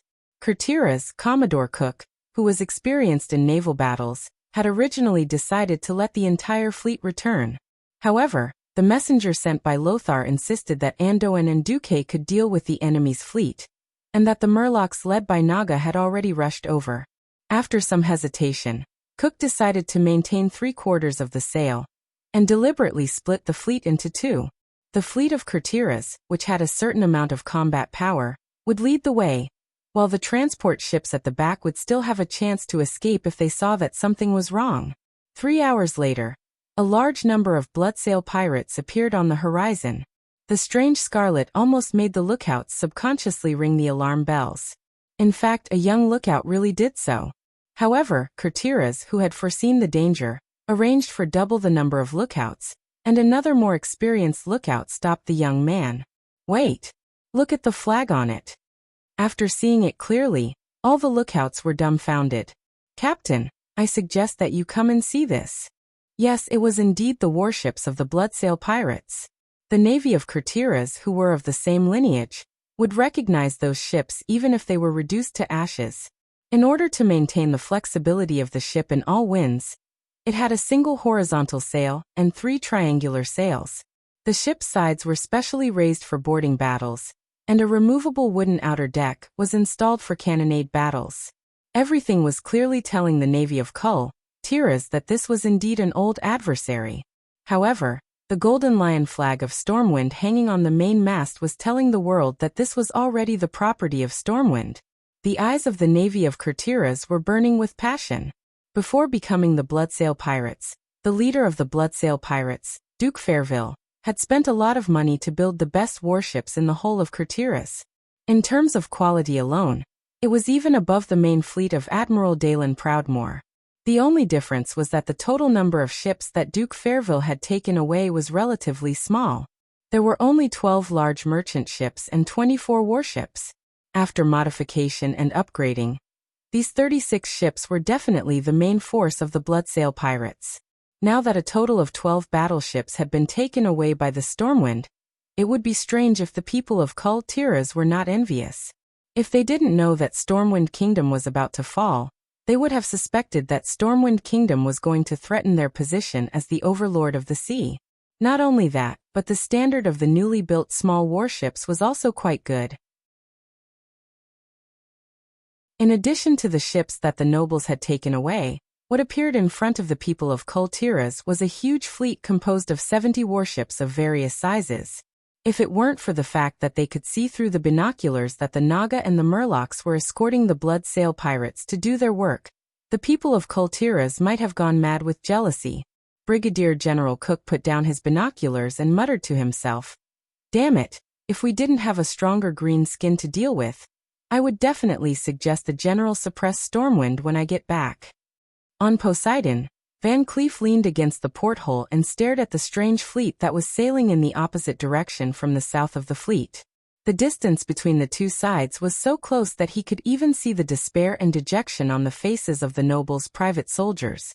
That was definitely not the expression of joy after surviving a disaster.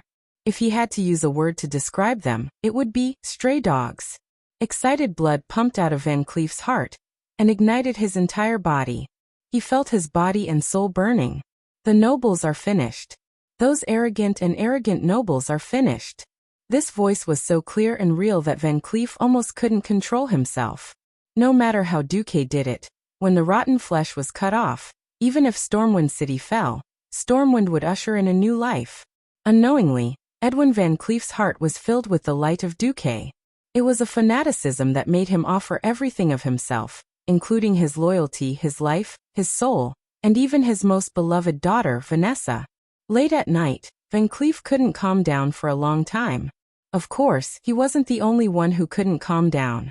King Lang read the report 3 times, but after reading it, he was still stunned for a full minute and couldn't speak. This report was too shocking. It wasn't just him. All the high-ranking nobles in Stormwind City were silent. Among the evacuated nobles, 1/10 of them were demons.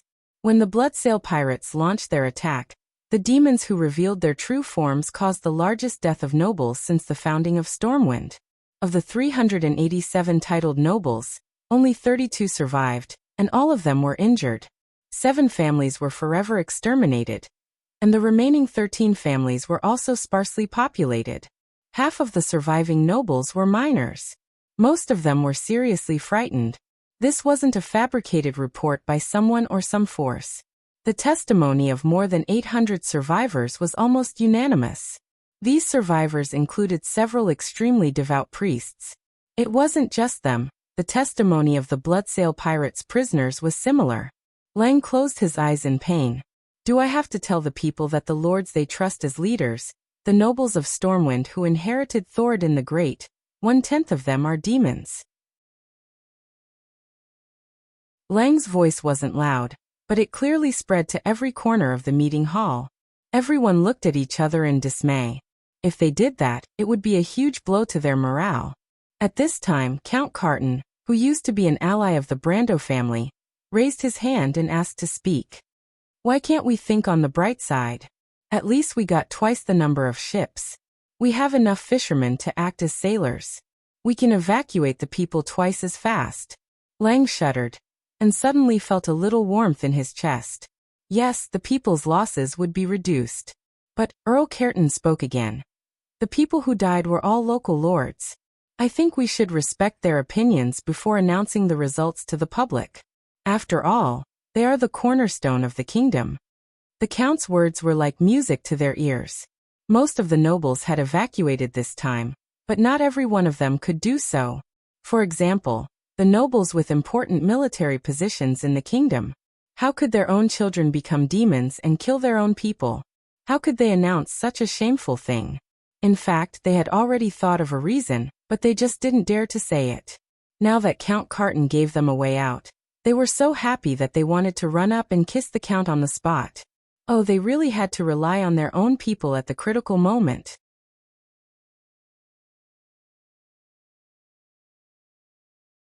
Chapter 176. They did not know who was the instigator of this incident. Revenge and whatnot could wait. The most important thing right now was to disassociate themselves from this disgrace. As long as their reputation was restored, so what if they died? At most, it would just be a redistribution of benefits. If their reputation was preserved, even if this ship named Langren sank, they would have an excuse to seek refuge with the other human kingdoms in the north. After a short discussion, Marquis Daminan braced himself and stepped forward. He bowed to Lang and said, "With your Majesty's permission, we hope to announce it as follows. In order to cover the retreat of the people, the noble army led by Duke Ferens fought against the Bloodsail pirates. When they gained the upper hand, The nobles who had been secretly turned into demons by the Bloodsail pirates suddenly counterattacked, causing the fleet to be routed.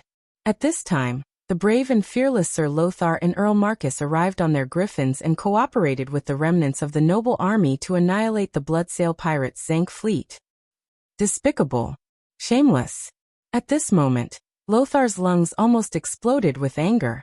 It was clearly you bunch of nobles who despicably robbed the warships of the Stormwind Navy.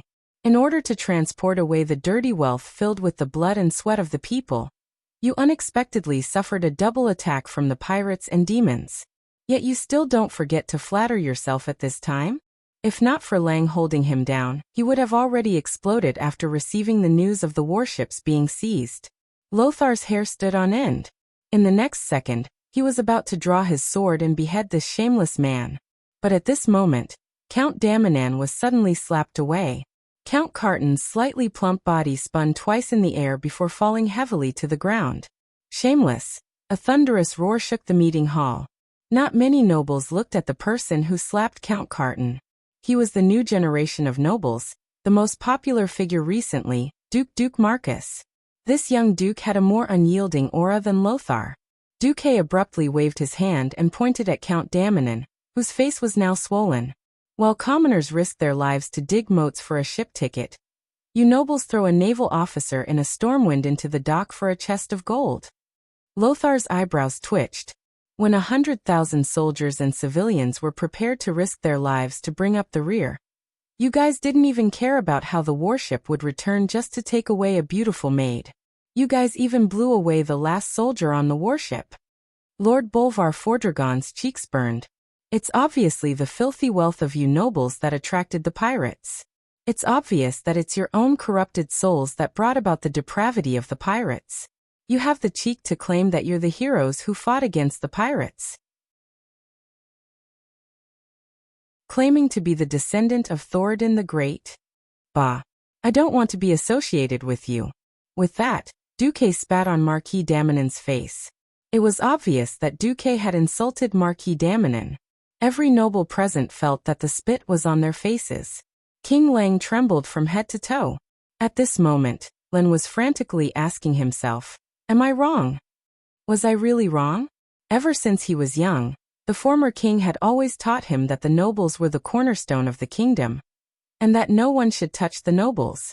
Lang had always regarded it as a sacred law, but as he grew older, he could not accept the actions of the nobles. Still, he always remembered the former king's blessing, and did not act ruthlessly against the nobles. At this moment, this scene was constantly stimulating Lang's conscience and sense of justice. It made him tremble uncontrollably. However, as the hope of the kingdom, Duque had a direct conflict with the old nobles, which was not what he wanted to see. For a moment, Lang was a little confused. On the other side, the nobles were in an uproar. Duque was a hothead. Why did he have to be so stupid? Why did he have to act up at this time? Shouldn't the nobles have discussed all the conditions behind the scenes? And only when the negotiations failed would they have no choice but to stand on their respective sides and fight? Flipping out at the slightest disagreement? That's why they hated those ignorant peasants becoming nobles. The nobles were smart. Of course, they would not entangle with Duque over this matter that had already been sentenced to death. Apologize. Your actions are a despicable act that tarnishes the reputation of all nobles. Yes. Apologize. Immediately apologize to Marquis Daminan. Otherwise, we will not recognize your noble status. The group of nobles clamored, clinging to the fact that Duque had violated the nobility's etiquette. Duque's cold snort caused the temperature of the entire hall to drop by more than 5 degrees. Nobility's etiquette, nobility's standards. Fine, I'll do things according to the nobility's etiquette. When Duque finished speaking, the nobles breathed a sigh of relief, thinking that the hothead Duque had finally given in. Who knew that in the next second, Duque would throw a white glove at the Marquis' face. Well, for the sake of etiquette, nobles would always wear white gloves. And throwing a white glove at the other party's face meant only one thing: a duel. When the conflict between two nobles was so big that it could no longer be resolved, they could settle it with a duel with a suitable notary. Those who refused to duel would be seen as the greatest shame of the nobles, and would never be accepted by other nobles for the rest of their lives. Duel. Didn't you think that I insulted you just now? Then duel with me to wash away the shame.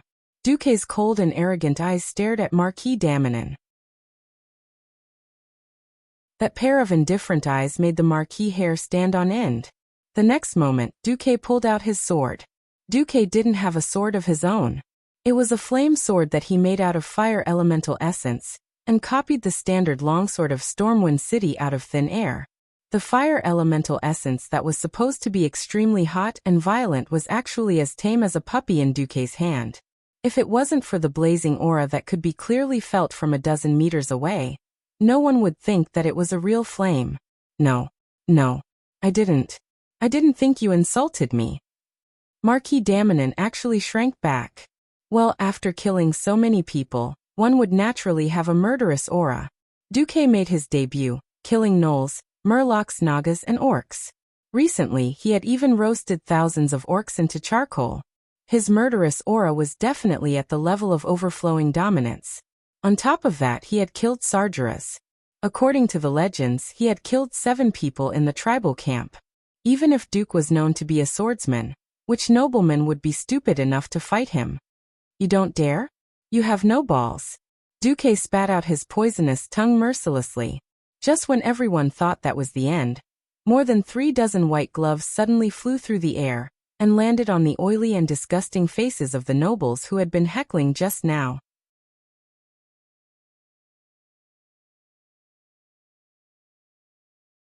Chapter 177. It was a white glove that was as thin as a cicada's wing made of ice.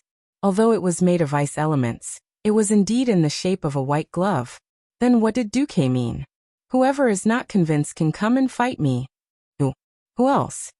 The nobles were silent, not daring to make a sound. Duque roared. That's right. I am insulting you. I look down on you. If the nobles are indifferent, selfish, greedy for life, afraid of death, disregard the law, corrupt and arrogant, then the nobles. I don't want to be an earl anymore. As soon as these words came out, the whole room was silent. Don't want to be an earl anymore? If it was during peacetime, the nobles would have immediately roared. What do you think the face of Stormwind is? But now Duque was indispensable. Almost all the sailors and fishermen were Duque's people. Duque, who had snatched back the warship, had his reputation in the navy soar. There was also the Naga and the Murlocs, whose strength was unknown. Countless people now only remembered Sea King Duque, who had saved everyone's lives, Duque, who had risked his life to kill the orc camp and burn hundreds of thousands of orcs, and Duque, who had risked his life to kill the Devil King for the survival of mankind. But unconsciously, they had forgotten the failed King Lang, who had lost his territory. It was no exaggeration to say that Duque had become a symbol of hope in the hearts of the people, whether they wanted to admit it or not. Now Duque was saying that he should not be an earl? With Duque's strength, with Duque's fame, with Duque's wealth, which human country would he not be a guest of honor?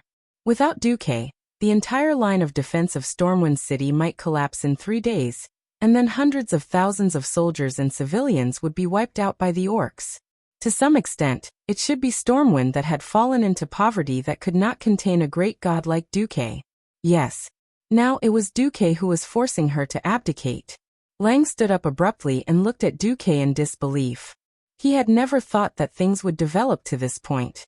Duque had completely stood on the opposite side of the aristocratic class that he was defending. Unfortunately, he couldn't even say the word no.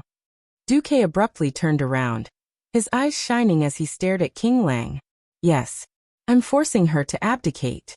But I'm not asking for more power. I'm just forcing your majesty to wake up. Proudly stepping forward, Duque puffed out his chest and sucked in his stomach. I've never been born noble. People are only noble because of their noble behavior. Thoradin the Great, the founder of the Arather Empire, was the same. 1,000 years ago, the king who led the abandoned people to this valley and founded Stormwind was the same. Why was it noble? Why did the late king set the iron rule that no one can be conferred a title without military merit? The entire meeting hall fell into silence. Only the sound of the wind passing through the windows and sweeping through the hall could be heard. Not only the kings, dukes, and other high-ranking people, but even the royal guards at the side seemed to be lost in thought. They stroked the lion carvings on the edge of their swords, their eyes filled with a thoughtful look. Duque's voice continued. Why? Isn't it for today? For today, when mankind is in danger of extinction, to be able to have a true hero and leader worthy of his position, to lead the people out of their predicament and out of despair. In the hall, the eyes of the nobles shrank and dimmed, but the eyes of Lang, Anduin, Bolvar, and the group of guards lit up. Stormwind City is destined to fall, but one day in the future, when Stormwind City is to be recovered, when this great kingdom is to be revived, please answer me, the great and wise King Rin. At this point, Duque suddenly raised his head and looked straight at Lang with his sharp eyes. Are you counting on these so-called nobles who abandoned their people and fled with their wealth to serve you? Or are you counting on those who are truly willing to fight to the end for the future of mankind? Tell me, King Lang Rin, and everyone present who has opened their eyes. Tell me, who do you choose? Duque's voice that shook the heart was filled with a firm and sonorous feeling. Every brick, every piece of wall decoration, every inch of ceiling in the hall echoed with Duque's question. In just a moment, every truly courageous person in the hall unsheathed their sword and raised it high in the air. I choose Duke Marcus. Windsor, who had once saved the king's life, was the first to step out. This was the choice of the loyal minister of the kingdom. Duke Marcus. The upright and plain-spoken Duke for Dragon stepped out and raised his sword high. This was the choice of the important minister of the kingdom. Beside him, there were nearly 10 superior nobles who were famous for their integrity, who raised their swords. Duque, the Lion of Azeroth, the king's childhood friend, and the most loyal and courageous Sir Lothar also raised his sword high and made his most important choice. Father, I choose Duque, the only heir of the kingdom, the future king, and the future legend of the generation, Varian Rin, made a choice that placed the future of the entire kingdom on the line. Reginald Windsor, Bolvar for Dragon, Anduin Lothar, each and every one of these heroes, who were familiar to the later generations, used their actions to show their attitude. Even Prince Varian Rin, who was supposed to evacuate in the third batch of ships and was still in the council hall, raised his short sword and shouted with them. Duque, Duque, Duque, Duque. The voice was like the howling of the wind, like thunder from the ninth heaven that could penetrate one's soul, and it crashed into Lang's heart. Lang felt that he was in an incomparably silent world. There was nothing in the world. Only his own heart was shouting strongly. The voice that was becoming clearer and more precise came from himself, from his ancestors, and from the heroes who had sacrificed their lives for the survival and reproduction of mankind. Countless voices converged into a unique force, pushing him to make a choice at the crossroads of fate. Scorching hot blood rumbled as it flowed out from his heart, spreading to his 4 limbs, to his 5 viscera and 6 bowels, to every corner of his body, agitated and surging. Standing at the crossroads, his eyes seemed to see the future for a moment. To the left he seemed to see the Stormwind, who trusted the corrupt nobles, completely destroyed in the flames. To the right, he seemed to see the destroyed Stormwind City being reborn from the flames with the help of Duque, Anduin, and other loyal and capable ministers. Yes, he might not be able to see the end of this heroic epic. The new era must belong to the next generation. Yet he was able to compose the most splendid beginning to this great human epic. For a moment, Clayan was so shocked that he could not control himself. He pulled out the king's sword and raised it above his head. His gaze seemed to penetrate the fog of fate. Lang made up his mind.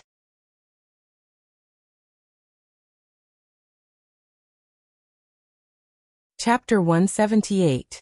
The loyal and brave generals of Stormwind raised the swords in their hands. They could feel the passion in the eyes of their most beloved king.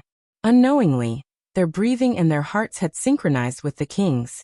It was an inexplicable throbbing of their hearts. One by one, they entered a mysterious state of trance. It was as if they had traveled through time and space to see thousands of years ago, when their ancestors set up the first stone tablet in this strange and lush valley, declaring this place to be called Stormwind City.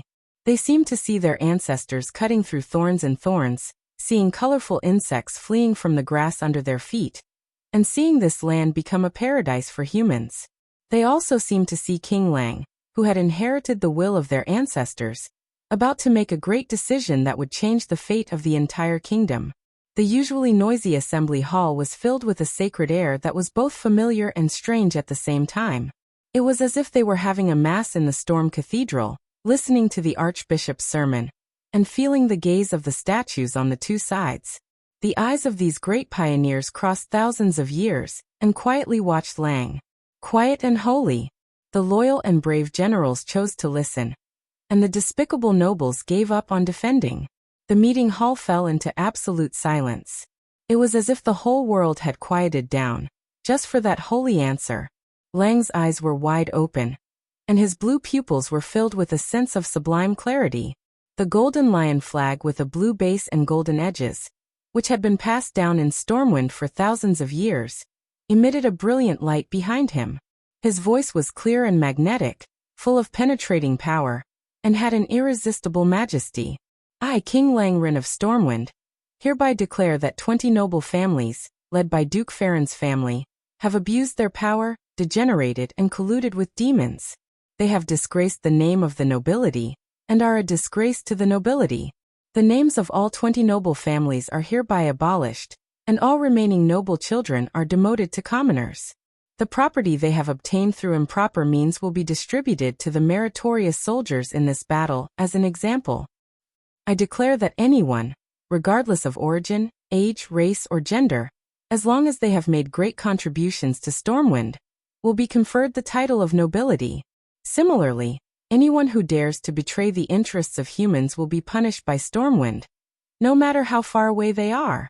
Meritorious service will be rewarded, and crimes will be punished. Anyone who goes against this oath, no matter their background, no matter their status, they will all be killed. It was like a stone that caused 1,000 ripples. Everyone's face was filled with intense shock. Lang's spirit and boldness could reach such a level. No king would dare to wipe out half of the nobles in the country in one go, but Lang dared. No monarch dared to link the supreme position with merits, but Lang dared. No ruler would have the guts to use talent so freely, but only Lang dared. Even though Duque's actions behind the scenes had caused shocking losses to the nobles and placed it in front of Lang as a fait accompli, even though Duque had used the great crisis of the country's destruction to blackmail Lang, in the end, it was still Lang who made the decision. Lang had made the wisest decision. No, it was even wiser than Duque had expected. It was already the realm of a great man. Based on these 3 points, as long as Lang's Stormwind did not really destroy the country, and as long as Lang's bloodline and policies could continue, Lang was bound to leave a thick stroke in the history of humans in Azeroth. Everyone present felt that their souls had received some kind of mysterious sublimation at this moment. If the resistance against the invasion of the tribes was a glorious hymn, an epic that originally did not belong to a single person, then at this moment, there was only one protagonist, Lang Rin. For humans, for Azeroth, Lang shouted. For humans, for Azeroth, Duque, Anduin, and the others echoed in unison. The feeling of excitement lingered for a long time. Everyone's chest rose and fell violently. They looked at each other and saw the same smile in each other's eyes. Lang glanced coldly at the nobles who had tried to force him to abdicate. Gentlemen, you may leave now. It's time to discuss confidential military affairs. It has nothing to do with you. Lothar and Duke Fordragon stepped forward at the same time. Beside them, more than 10 royal guards formed a fan shape. The nobles' mouths twitched, and there was an unconcealable cowardice in their eyes. In the end, they did not protest anymore and quietly left. This scene was painted into a famous painting by a later artist based on the eyewitness account. It was auctioned off for a sky-high price of 3 million gold coins. The title of the painting was The End of the Decaying Era. After the nobles left, the huge meeting hall seemed empty. Lang and the others immediately moved to a smaller, more private meeting room. Including the guards, there were no more than 20 people in the meeting room.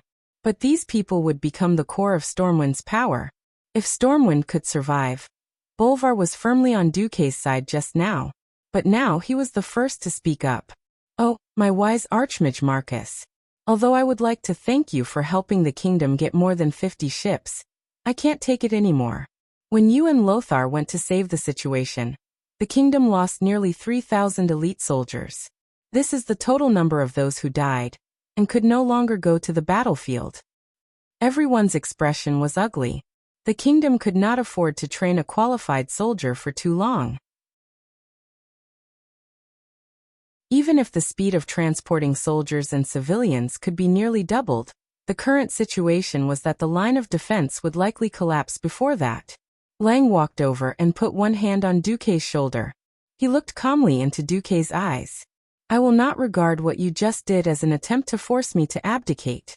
Stormwind has been sick for a long time. You just gave me the determination to cut off this rotten flesh. But the kingdom's new life still depends on the efforts of the younger generation. I think that since you gave me so many perfect answers before, you won't disappoint me this time, right? If Duque could so perfectly force the aristocrats to leave, but was unable to come up with anything useful in the following military conference, and was cheated by Stormwind, that would be a real joke. But Duque was Duque, a miraculous person who would never disappoint his supporters. Duque smiled lightly. Of course you won't be disappointed, Your Majesty. First, please allow me to introduce you to an important guest. Please, my follower, Aitana, and the guest she has brought. Lang nodded with an indifferent smile. The door of the meeting room opened. Not long after, a freckled female wizard wearing the wizard robe of the Stormwind royal family's wizard group entered with a guest. The guest made the expressions of many of Stormwind's upper echelons stiffen, because the so-called guest turned out to be a goblin.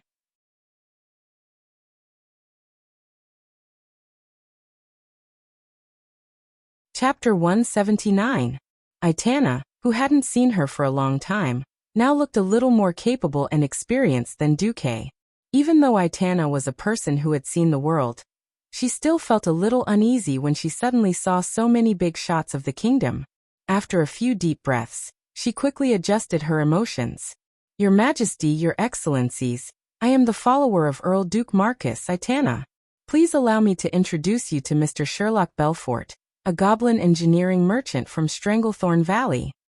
Greetings, Your Majesty. Greetings, Your Excellencies. Goblin Sherlock gave a very standard aristocratic salute. Although his movements were very standard, none of the kingdom's higher-ups present knew how to face this goblin, the infamous goblin. Unlike the goblins in the novels that Duque had read before he traveled to this world, the goblins were generally dirty, despicable, low IQ, and amazingly fertile. They harmed humans all year round. Although the goblins in the world of Azeroth were also humanoid creatures, they had green skin that was no different from orcs, were only slightly taller than a human's knee, had thin, matchstick-like limbs, and had a pointed head and large eyes. How to put it, some of their inferior qualities were 100% inherited, such as harming humans. But overall, the goblins in Azeroth loved money more, were good at all kinds of technological inventions, and were better at running businesses. The goblins had set up many companies, which were similar to the structure of real companies before Duque traveled to this world. However, these so-called companies were also more vampire-like, such as the notorious Venture Capital Corporation.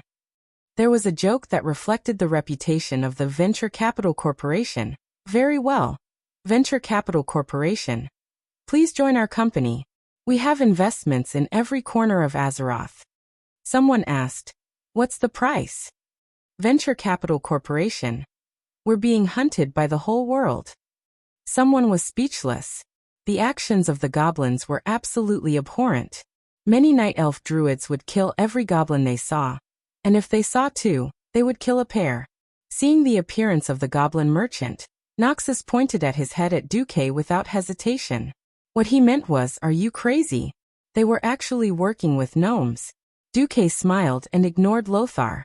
He slightly changed the classic sentence from Das Kapital.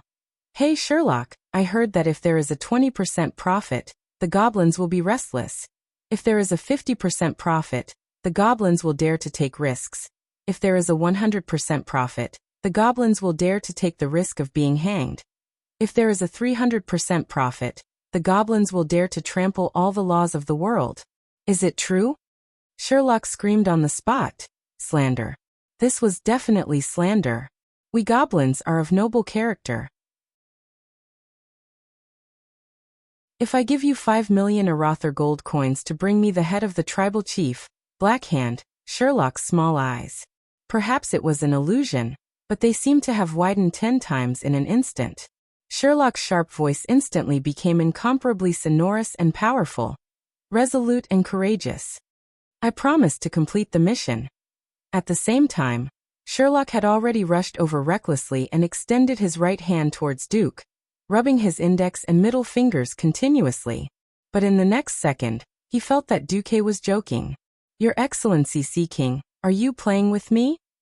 No, I am just proving to His Majesty the Storm King that you have supreme courage in the face of money. Be it Lang, Anduin or Bolvar, they all looked as if they were having a hard time holding back their laughter. You. Sherlock still wanted to flip out. Duque's words were like a bucket of cold water poured over Sherlock's head. Don't think that I don't know the strength of your so-called suicide squad. It might be possible for you to kill a tribe chief of 10. Great chief.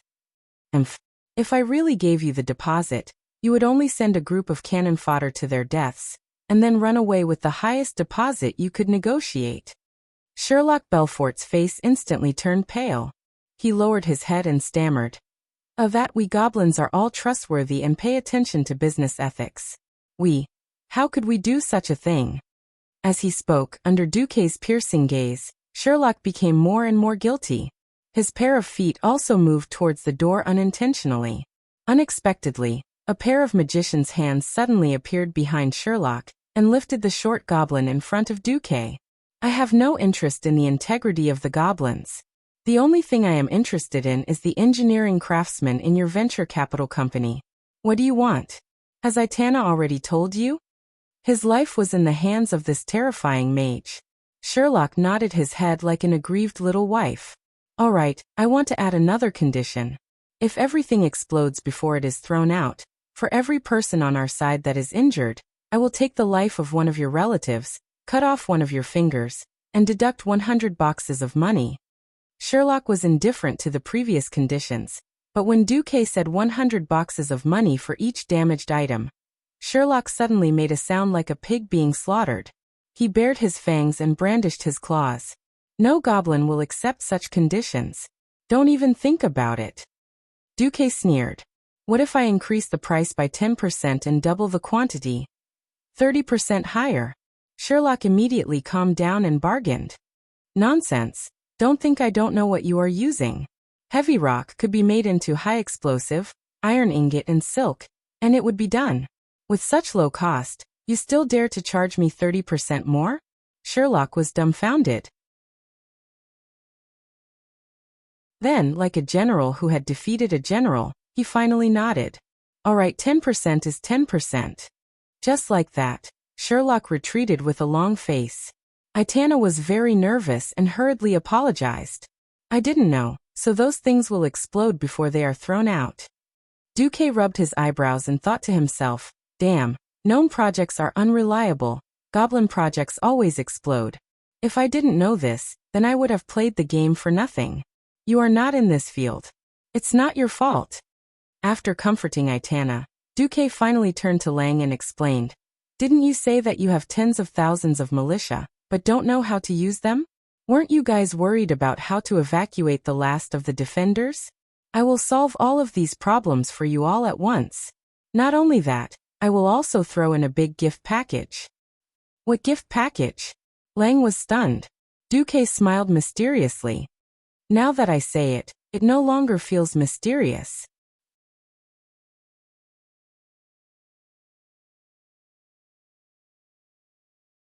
Chapter 180. For 2 days in a row, the east and north walls of Stormwind City were filled with battle cries.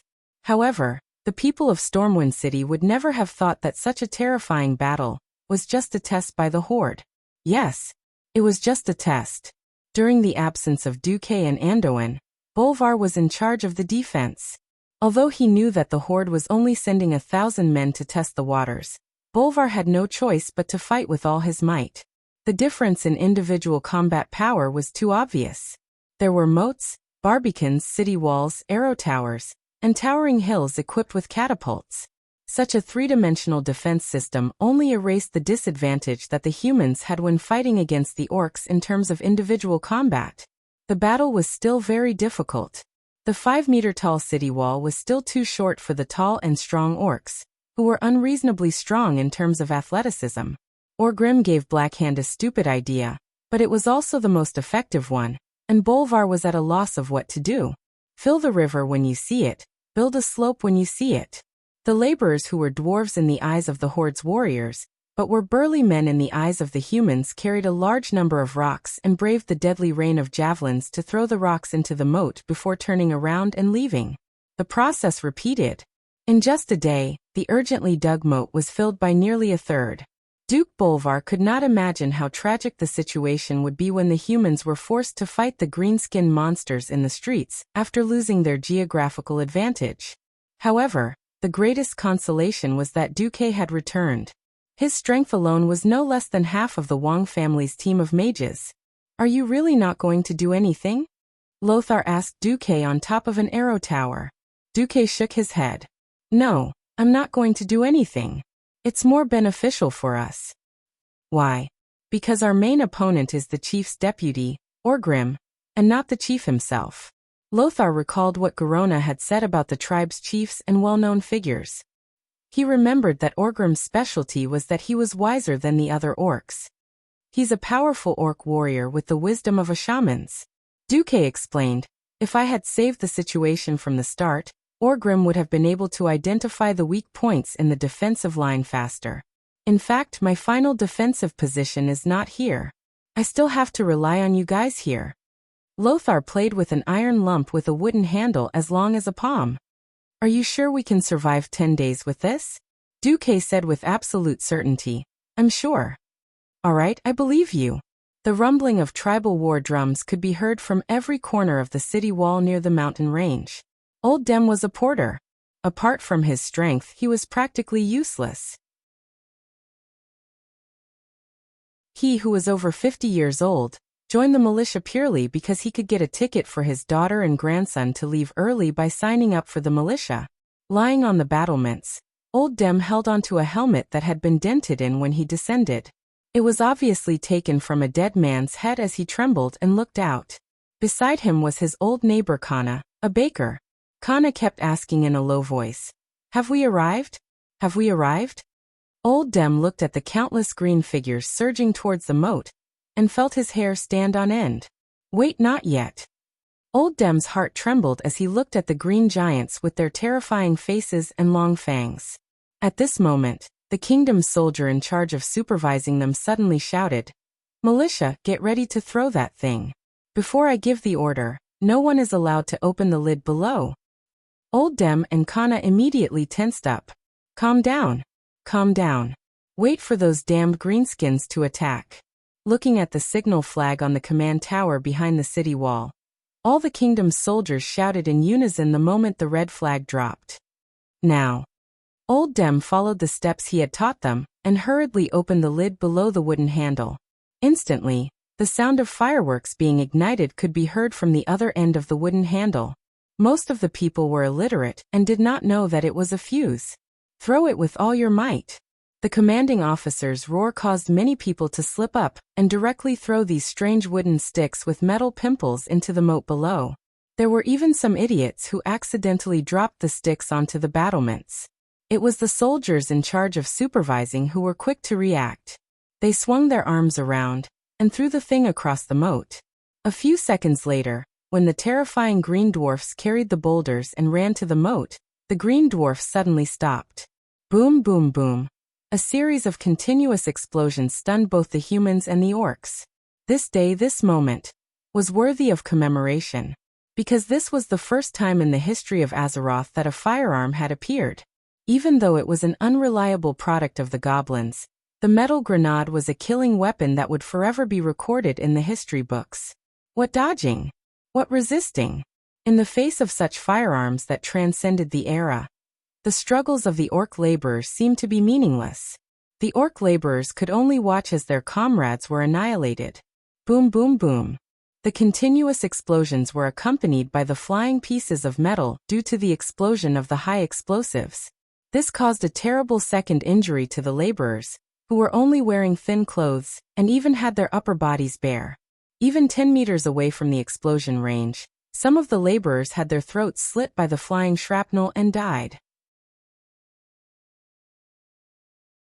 The first batch of metal grenades not only took the lives of all the orc laborers by the riverbank in an instant, some of the grenades that fell into the water also exploded into the sky. In the face of such a terrifying and incomprehensible scene, the orc laborers began to waver. They abandoned their duties and forgot that there was a supervising team not far behind them. They threw down the rocks that should have fallen into the moat and turned to run. However, most of them did not run far before they were killed by the orc supervising team, as if they were chopping vegetables. "What is that?" Orgrim cried out in shock. "Let the second wave go." Great Chieftain Blackhand did not care. The second wave of laborers screamed and cried as they were forced to go forward by the orc soldiers with machetes and axes. However, the green formation once again collapsed after another batch of strange lumps of wood was suddenly thrown down from the city wall. The laborers broke down even earlier than their comrades who had died earlier. Almost as soon as the explosion sounded, the last batch of them started to run back. To escape the death that the supervising team brought upon them, they even waved the huge rocks in their hands in an attempt to resist. Of course, they were all cut down in pools of blood without exception. "What the hell is that?" Orgrim roared.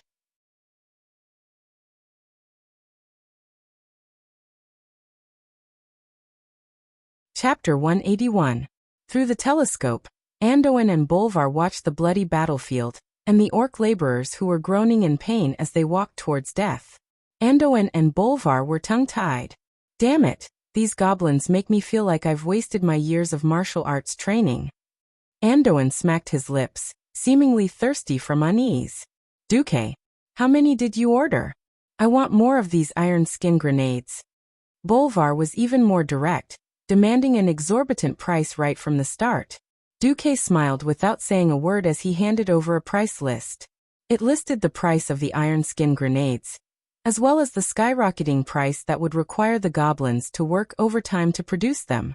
More importantly, Duque had specially noted that the already terrible rate of misfires and premature explosions would skyrocket due to the rushed production. That's right, in this era where there was no mechanized mass production, where everything was done by hand, how high could the success rate be? As long as one was human, they would make mistakes and get tired, and there would be differences in the accuracy of each product. And the goblins' lax way of doing things meant that all the products created by these damned and whimsical fellows were extremely dangerous. Bolvar's conscience did not allow him to let his soldiers and militia take such a huge risk. If they did not kill the enemy, and instead blew themselves up first, they would have no place to cry. Anduin was magnanimous. "We should comfort ourselves like this. Yo, a box of grenades is enough to arm a militia regiment." Duque smiled. "A militia regiment needs to undergo a long period of training, but this thing only needs half a day of training." That was not wrong. Ordinary infantry training required a long period of combat training to have a little bit of success. Even so, the survival rate of new recruits on the battlefield was so low that it gave any commander a headache. Not to mention the humans who were already at a disadvantage in terms of physique. The strength, speed, and agility of the human recruits were probably similar to the orcs' cannon fodder laborers. There was a considerable gap between them and the official orc warriors. Moreover, the opponents were not ordinary orc soldiers. After fighting for so long, any human commander with a brain would know that they were the elites of the Blackrock clan, a powerful orc clan. Although that was what he said, he still had a toothache. Bolvar sucked in a breath of cold air. "I feel like you're throwing away His Majesty's gold coins." Duque shrugged. "War is about money." Anduin pursed his lips. "I've realized for a long time that your way of thinking is completely different from ours. I sometimes wonder if you're from Azeroth." Duque was noncommittal. What should Duque say? Say I'm a transmigratu? That would really be laughable. The archers, who had long been determined to be useless against the orcs, were once again used to deal with the orcs. Archers also had a fatal weakness. Once it was nighttime, the power of an archer would be greatly reduced even if they used area shooting. The appearance of the iron skin grenade greatly enriched the strategies and tactics of the human side. After all, an archer needed to aim properly, and a grenade would explode everywhere. As time passed, the orcs also discovered the drawbacks of the iron skin grenades. These metal lumps that made loud noises were a great threat to the orc laborers. However, to the real orc warriors, especially those who wore more armor, it was not a fatal injury. It was difficult for the shrapnel from the explosion to penetrate the muscles of the tall orc warriors. As long as the vital parts were not hit, most of them would only suffer superficial wounds. Under Orgrim's suggestion, the Great Chief Blackhand agreed to better arm the orc warriors who were attacking the city walls. Hence, in the next few days, Lothar saw a large number of orc warriors using cowhide, metal pieces, and even the armor of the dead human warriors to make a temporary armor. With the orcs' protection, the iron skin grenades, which were originally relatively lethal, were reduced by half. They became less lethal weapons. Lothar asked Duque, "Do those damned green-skinned dwarves have anything more powerful?" Duque silently handed over the price of the high-explosive bomb, which required a large amount of thorium to make, and was recommended by the profiteer Sherlock. Lothar was stunned for a full 10 seconds before he finally said, "The weather is really good today."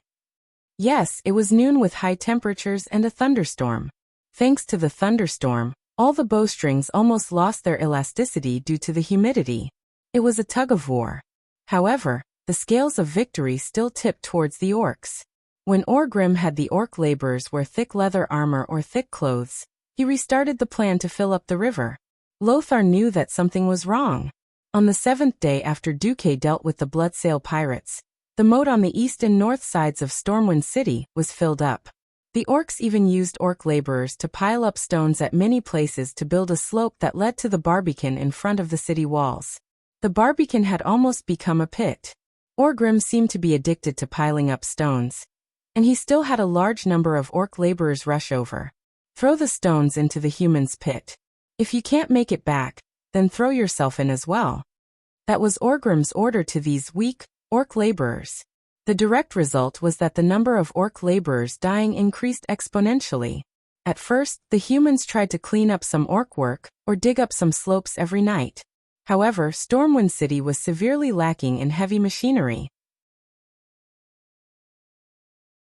Not only were the gnome excavators expensive to rent, but Sherlock was also unwilling to let his subordinates drive the expensive robots into the city that was bound to fall. Unless Sherlock rubbed his thumb, index finger and middle finger together again. That gesture of asking for money. You know what it means. Duque was held up. Just as he expected, the Horde quickly discovered Stormwind City's weakness. It was the place to the north of Stormwind City near Stormwind Port. It was different from the steep cliffs of the valley in the south. The mountain roads to the north of Stormwind City were dangerous for the humans, but for the orcs who were good at climbing mountains, it was not a true dead end. In the first 2 times, the orcs successfully sent a few scouts down, causing a commotion among the citizens of Stormwind City. After that, King Lang decisively let Duque, who was the strongest fighter in Stormwind City, guard the mountain peak. This prevented the orcs from attacking from that direction.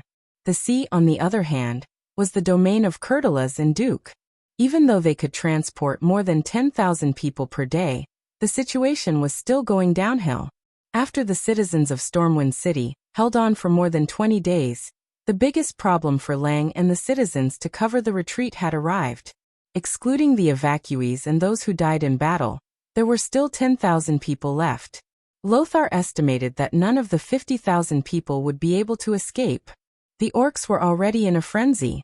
They would not allow the humans to evacuate at a rate of 10,000 a day. Stormwind Port, which was their lifeline, did not have a fulcrum like Stormwind Fortress. What should they do?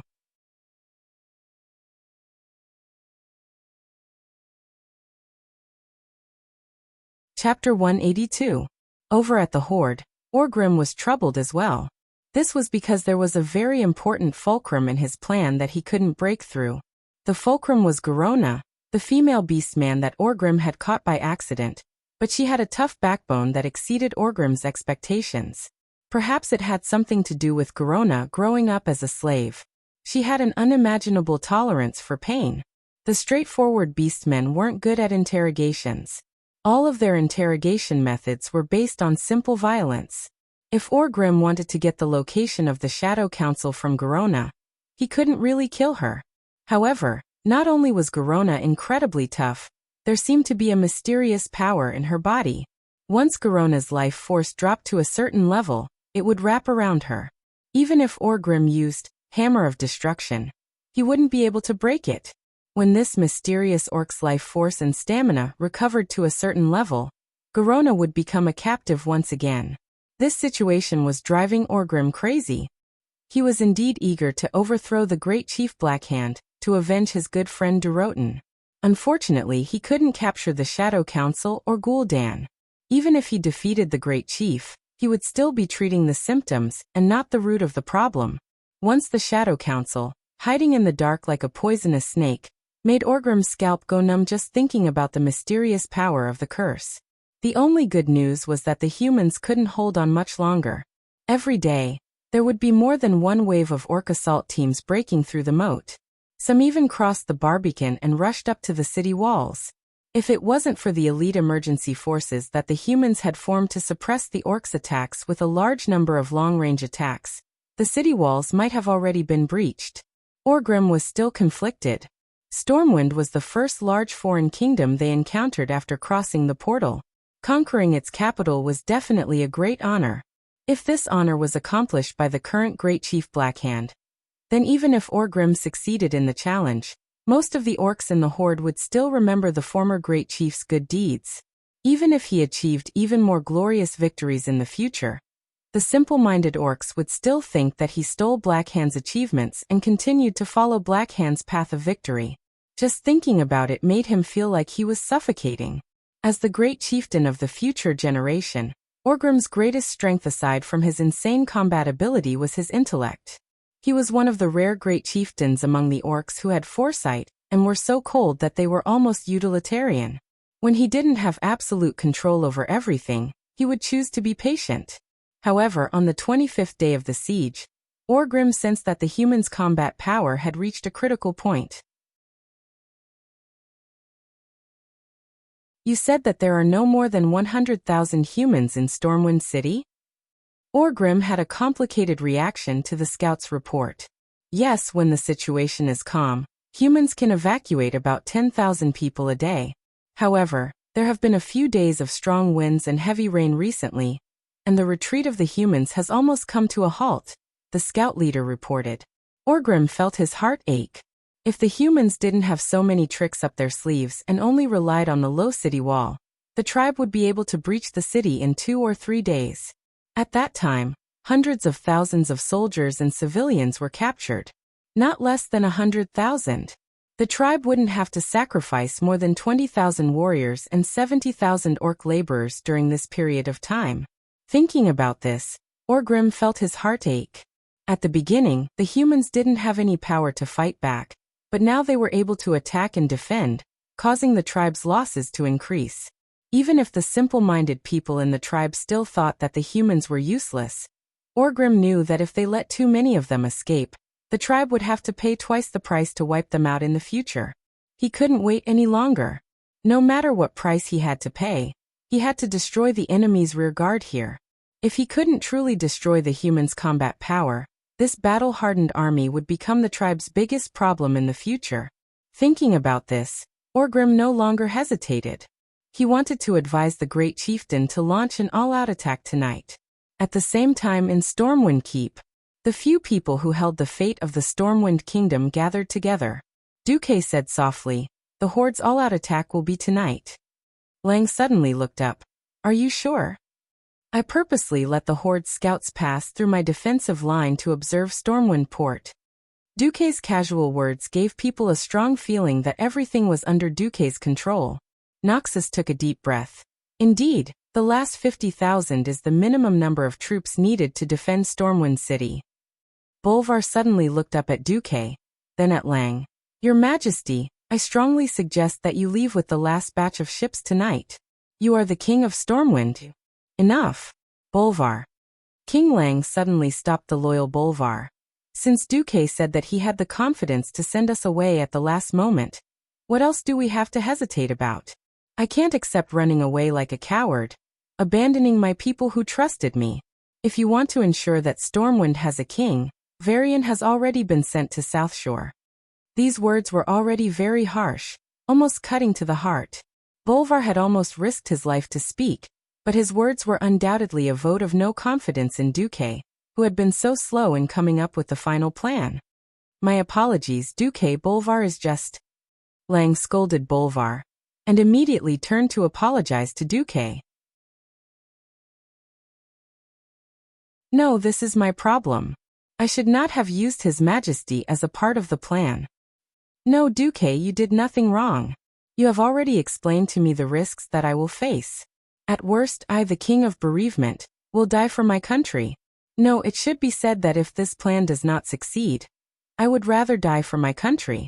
I do not have the face to beg those fellows for charity like a stray dog. Lang suddenly raised his head, looking straight at Bolvar and the other most loyal subjects. Everyone could see the will to die in Lang's eyes.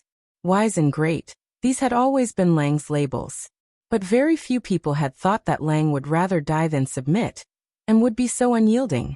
Perhaps many people would think that losing to the powerful orcs was not such a shameful thing, but they neglected the feelings of a king who was determined to achieve great things, but had to give up his own capital and the thousand-year foundation of his ancestors. Duque also sighed.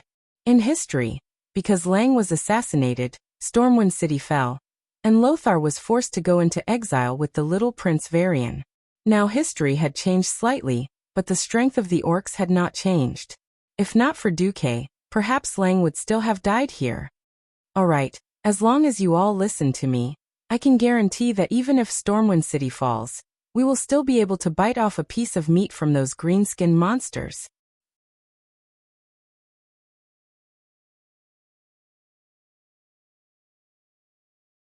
Chapter 183. For those who had never experienced a war, any description of a war would be feeble and hollow. Once, Duque naively thought that he could save everybody, but Lothar modified Duque's plan slightly. It was a magic image that was almost a video. There were no signs of life on the scorched land. Thick pillars of smoke that reached the sky were everywhere. The once prosperous fields had been abandoned, and the end of the horizon was full of dilapidated houses. The streets were littered with corpses. There were strong farmers, skinny old men, pregnant women with big bellies, and children less than 10 years old. Most of them had been decapitated, and their blood had already begun to dry up and turn black, proving how miserable and tragic the scene was at that time. Duque seemed to have heard the screams, howls, and cries that lingered in the village at that moment. Regardless of age, gender, or ability to fight, everybody had obviously been dragged to the square in the village for a unified massacre. It was a genocide to exterminate the entire human race. A game would always be a game, no matter from which angle it was described. It was not enough to describe the unforgettable impact on the soul. Lothar walked over and patted Duque's shoulder. Your plan is great, but you're still too young. Duque's mouth was half open and half closed, as if he wanted to argue, but in the end the words became, at least let me go with you to see off the soldiers. Briefly stunned, Lothar stared into Duque's eyes and said only one word. Okay. The sun had already set, and the moon was hazy in the sky, as if it were morning for Stormwind City that had stood for 1,000 years but was about to fall. A large number of troops gathered in the open space outside of Stormwind Fortress. 10,000 soldiers stood solemnly in the shadow of Stormwind Fortress in a silent, enormous square formation. On the continuous city walls between the districts of Stormwind City, torches had already been lit. The torches on every battlement on top of the city wall cast long swaying fiery red light on the square formation, emitting the clanging light of armor. It was the gathering of iron and blood. It was the reflection of hatred and fury. It was a volcano of fury that was about to erupt. The daring team had been assembled and silently waited for the order to attack. If one looked closely, they would notice that most of the members of the suicide squad were injured, or light or heavy. Some of the more serious ones even had their arms broken. Some of the more serious ones even had their intestines sticking out of their bodies, and they were merely holding them in their hands. The continuous battles had drained the spiritual power of all the priests in the city. They had used up all their medical supplies 10 days ago. If these people were left alone, with the backward medical standards of this era, most of them would die. But even if he died, he had to die with value. Suddenly, a clear command sounded. His Majesty Rin has arrived. Salute. With a series of clattering sounds, 10,000 people stood at attention at the same time. Their injuries had obviously affected them. Under normal conditions, the elite soldiers under Lothar's guidance would definitely be in sync and orderly, as if they were a single person. Duque, who was following behind Lang, Anduin, and Bolvar, suddenly felt a lump in his throat. Lang, in his golden armor, stood at the entrance of Storm's stronghold. His facial muscles twitched. Anduin Lothar stood beside the king. His loud voice, which was like the roar of a lion, spread throughout the entire army. Warriors of the kingdom, His Majesty Rin has come personally to send you off, warriors. Silence. Nearly 10,000 people once again stood at attention and put their feet together. Walking down the slope, Lang, Duque, and the others slowly walked past the front of the formation. What kind of faces were they? There was no vigor, no vitality. Every face was filled with the paleness of walking towards death.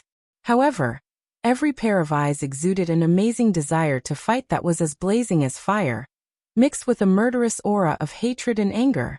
Every pair of eyes was shining with the will to fight to the death. Yes, every warrior knew that they were going to die. It was just that before burning their lives, they wanted to give the invaders a fatal blow in the most severe way possible. Duque felt a lump in his throat. Lang looked around at the familiar and unfamiliar faces, and could not help but be moved. He patted the shoulders of every soldier in the first row and walked over. In the end, he still managed to control himself well, and walked to the high platform that had been set up beforehand. Lang raised the big bowl filled with wine high, and the soldiers followed suit and raised the big wrists filled with wine. King Lang's clear voice spread in all directions. Azeroth has been invaded, and humans are being slaughtered wantonly like pigs and dogs. But we are very lucky. Everyone, please join me and raise the long swords in your hands against these damned green-skinned creatures. Be it me or you, maybe tonight, maybe tomorrow, we will all die in this damned war. But it doesn't matter, because we are dying for our children and grandchildren. I only hate that I, Lang Rin, can't accompany you to fight shoulder to shoulder tonight. But it doesn't matter, please leave first. When I see you again, I will either proudly tell you that I have taken back Stormwind City, or I will tell you that I died on the way to the charge, just like everyone else. Now with this wine, I wish you all to chop off more orc heads. With that, Lang raised his head resolutely and drank the whole bowl of strong wine in one gulp. Looking at Lang's Adam's apple moving, Duque, Anduin, Bolvar, and the others raised their heads and drank in unison. It had to be said that this kind of golden wine originating from the dwarves had a strange, fiery feeling. The fiery turbulence rushed into his throat and flowed down his esophagus into his stomach. Duque suddenly felt a burning sensation all over his body. Duque, who did not like to drink, staggered, but he took a step back. Duque immediately steadied himself. Sir Marcus, I heard that you were the one who suggested this battle, so I would like to ask one last question. A veteran with his head wrapped in bandages and an empty left arm stepped out of the ranks. He raised the large plate of wine high and saluted Duque. There was a low buzz of discussion among the soldiers. Duque took a step forward, his mouth still spewing the strong smell of wine, but his mind was very clear. You ask, I will answer. The veteran grinned. It was a mouth with teeth stained with dirt. I am a rough man. I do not understand magic, nor do I understand any plans. I only know that my wife and children have died in this battle, so I have nothing to worry about. I just want to ask you, tonight, how many orc lives can my death be exchanged for? This was not only the voice of the veteran, but also the voice of the 10,000 warriors who were about to die. They were not afraid of death. The key was whether it was worth it. Duque's body trembled and he roared. 1 for 10. and I will use the head of the orc chief to lay the foundation for the heroic souls of our brothers." The veteran laughed proudly. "Ha ha! I originally thought that killing one would be enough, and killing two would be a profit. I did not expect that I could go to hell while looking at the head of the tribe's chief. Ha ha ha ha! Even if I die, I am willing." He resolutely drank the wine in the large bowl in his hand, and with a crisp crack, he smashed the large plate into pieces. Behind him, 10,000 soldiers sat in the same position, and the sound of plates smashing could be heard. With tears in his eyes, Lang raised his hand. "Set off."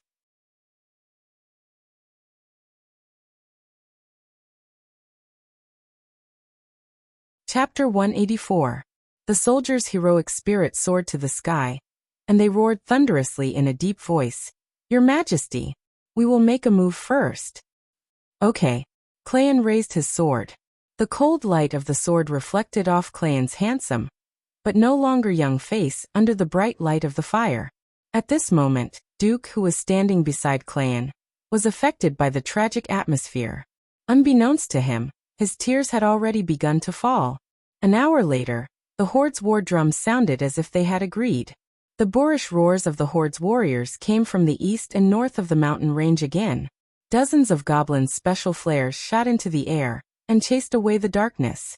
The Horde's attacking troops could be seen clearly. Not only were the smooth mountain paths filled with muscular Blackrock warriors, but there were also countless thick ropes hanging down from the steep mountain walls, and the burly figures of the orcs could be seen clearly. It was a real green tide.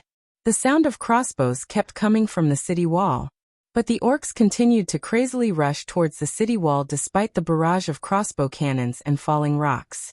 An orc's helmet and head were smashed into pieces by a rock, and his burly body fell down. He quickly became a stepping stone for the next orc, and he continued to rush up the city wall along the slope of rocks. An orc's chest was pierced by a javelin, but he still endured the feeling of his life slipping away and threw his battle axe at a human warrior on the city wall. Fierce battles were taking place in every corner of the entire eastern and northern city walls. The final battle had begun. The orcs were attacking Stormwind City, a golden lion that was riddled with scars. But even though it was weak, even though it was no match for the orcs, this lion still opened its sharp claws and gave the invaders the fiercest revenge. Not far away, Orgrim held his famous hammer of destruction and stood there in a daze. He saw the humans launch a brave and desperate counterattack against the orcs on the top of the city wall. Then they were once again drowned by the orcs' green tide. Orgrim squinted his eyes, and he felt a bad omen. It was said that humans had 7 kingdoms, and those dwarves who were only as tall as their knees also had a kingdom. It was also said that there were also some thin and weak elves. If every kingdom resisted as fiercely as this Stormwind, how many of the warriors of the tribes would be able to return alive after repeated battles before conquering the world? Ha ha ha. Weak humans are nothing but prey with a little brain. They are no match for the warriors of the tribe. Not far from Orgrim, the great chief Black pointed at the city walls that had fallen into the hands of the Horde and laughed loudly. Orgrim felt that something was wrong. Compared to the human elites he had fought a few days ago, these humans were clearly already injured before they charged at him, even though they seemed to be in a frenzied state of morale. Orgrim even ran to one of the watchtowers, and was shocked to find that many of the dead soldiers had broken legs. Jumping off the arrow tower, Orgrim found Black Hand. "Great Chieftain, something's not right. The human elites aren't here." Black Hand raised his hardened black hand, and pointed in all directions. There were roars and roars everywhere, and the sounds of fighting could be heard everywhere. Obviously, the weak humans are still putting up a resistance. Even if Orgrim didn't want to admit it, it was true. The sounds of fighting could not lie. At this time, an outpost rushed back to report. Reporting to Great Chief, the human defenders are retreating to the west port. But every block of the human city has walls and moats, and the resistance is very fierce. Ha ha ha. Stupid humans. Black Hand clutched his stomach and laughed. Orgrim saw from the light of the fire that the humans had turned almost every big house in the city into a stronghold. They had built barricades and ditches at every street entrance, forming small camps. Looking at the fierce resistance, It seemed like they were going to fight the horde in the streets. Fighting in the streets? Seeing this, Orgrim couldn't help but sneer. In the past, the Draenei had the help of the Shining Light, Holy Light, and excellent weapons, but the Draenei still couldn't defend Shatrath City. In urban warfare, where individual strength was the most important, Orgrim didn't think that any race could win against the warriors of the horde. Black Hand laughed maniacally. If the human cities had more defenses like the outer city walls, and they used all their forces to defend the city walls, then the horde might have to pay more sacrifices. But these weak humans are stupid. They actually want to fight in the streets, ha ha ha. This time it wasn't just Orgrim, all the chieftains around Black Hand laughed along with him. Ha ha. No warrior is a match for the strongest warrior, the beast men.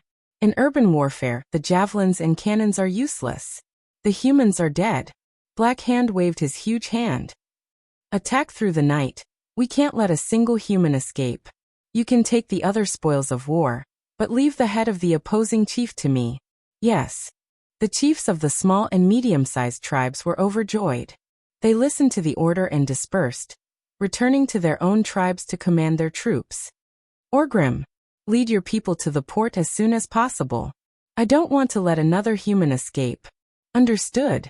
It would be a lie if the beastmen weren't tired after days of attacking the city. But the high feeling of conquering the enemy's city made every single beastman feel invigorated. There was no more discipline, no more cooperation. The beastmen that remained near Stormwind City came out in full force. They slaughtered their way through every street and alley in Stormwind City. They killed anyone they saw, and if they saw something new, they would take it. Looking at the shiny gold and silver, the beastmen didn't think much of it. They just felt that it would be nice to melt them and make them into tooth ornaments. But when they saw the superior weapons of the humans, especially the sharp battle axes, the beastmen would often fight each other to fight over these rare spoils of war. Because this was the moment of victory, and also the blessing of the chief. The rough roars of the beastmen, and the long line of raised torches filled every road, and every street of Stormwind City. The sound of reckless footsteps gradually replaced the sounds of fierce fighting. No beastmen cared where the humans went. Perhaps the humans were hiding in those big houses called churches and trembling. On every ugly green face, besides malevolence, there was also brutality and ecstasy that had been suppressed for a long time. Victory. Even though the humans had caused them a lot of trouble, victory was victory. Suddenly, several huge beams of light converged on a huge building in the west. The golden lion flag on the building, which was as tall as a building, shone resplendently. At the same time, the beastmen heard a strange sound.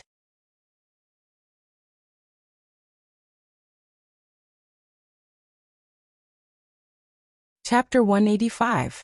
Woo woo woo. The melodious sound of the horn seemed to come from beyond the heavens, or from ancient times. It was desolate and heroic. It reminded people of the world filled with yellow sand. The days when they had to fight against the most ferocious beasts in extremely harsh environments in exchange for a chance of survival for their tribesmen. It was either kill or be killed. The weak had no right to live, and the strong ruled over everything. This was a primitive sound, and it evoked memories hidden in the hearts of countless orcs. How many years had it been since they last heard this sound? Makara. All orcs knew that when a warrior challenged a chief to replace his position, he would use the most sacred duel ritual, Makara. One-on-one. The winner would get everything. Not many people knew that this, Makara, which was used to resolve conflicts between orcs and decide who the chief would belong to, could also be used against hostile races. Of course, there was a prerequisite. Chief Blackhand of the Horde. On behalf of our king, King Langrin of Stormwind City, who is also the chief in your eyes, I challenge you to Makara. Do you dare to accept the challenge? Duke's voice echoed in the night sky of Stormwind City. No one knew if it was magic or something else, but this shout in orc language was clearly heard by the 100,000 orcs attacking Stormwind City. Great Chieftain Blackhand and Orgrim were walking on the streets of the old Stormwind sector with their bodyguards. Suddenly their bodies trembled. Makara? Humans actually knew Makara? Almost instantly, Orgrim spat in his heart. It was that lowly traitor Garona who taught him again. Duque's voice continued. Our human king is different from your chief. Our king is not the strongest warrior. That's not important. Our king and our strongest warrior are here. As long as you defeat our strongest warrior, Anduin Lothar and Makara, our king's head will be yours with both hands. We will wait for you at the place where the light pillar is. Black Hand's huge rock-like palm was resting on a thick stone pillar by the side of the road. Almost subconsciously exerting force, the entire stone pillar was easily crushed by the huge strength of his grip. The hard stones exploded like hardened flour, scattering all over the ground. All the orcs' gazes were focused on Black Hand's face. Great Chieftain. Orgrim probed. The muscles on Great Chieftain Black Hand's ugly face kept twitching, and thick veins popped up on his face like a dragon's beard. His eyes were bloodshot due to extreme excitement. Black Hand could feel the fire in his body being pumped out from his heart, spreading to every corner of his body, reaching every cell in his body. Ha ha. Black Hand laughed maniacally. Beastmen never fear challenges. I don't care what Andu. Their heads are mine, all mine. Orgrim immediately understood and shouted to the side. Relay the order of the Great Chieftain. The Great Chieftain has decided to accept the humans' Makara, and forbid any attacks on the humans near the light pillars. The messengers scattered in all directions, and soon, the rough roars of the messengers could be heard everywhere. The Great Chieftain has accepted the Makara. Forbid any attacks on the humans near the light pillars. Let's go. The clouds dispersed, and the moonlight shone on the ground. Together with the light from the torches, the two huge dragon-shaped shoulder ornaments on the Great Chieftain's shoulders were ghastly pale. On the other side, in the church area of Stormwind City, on the steps of the Stormwind City Cathedral, Ryan sat on a red velvet throne with golden edges on the 9 steps.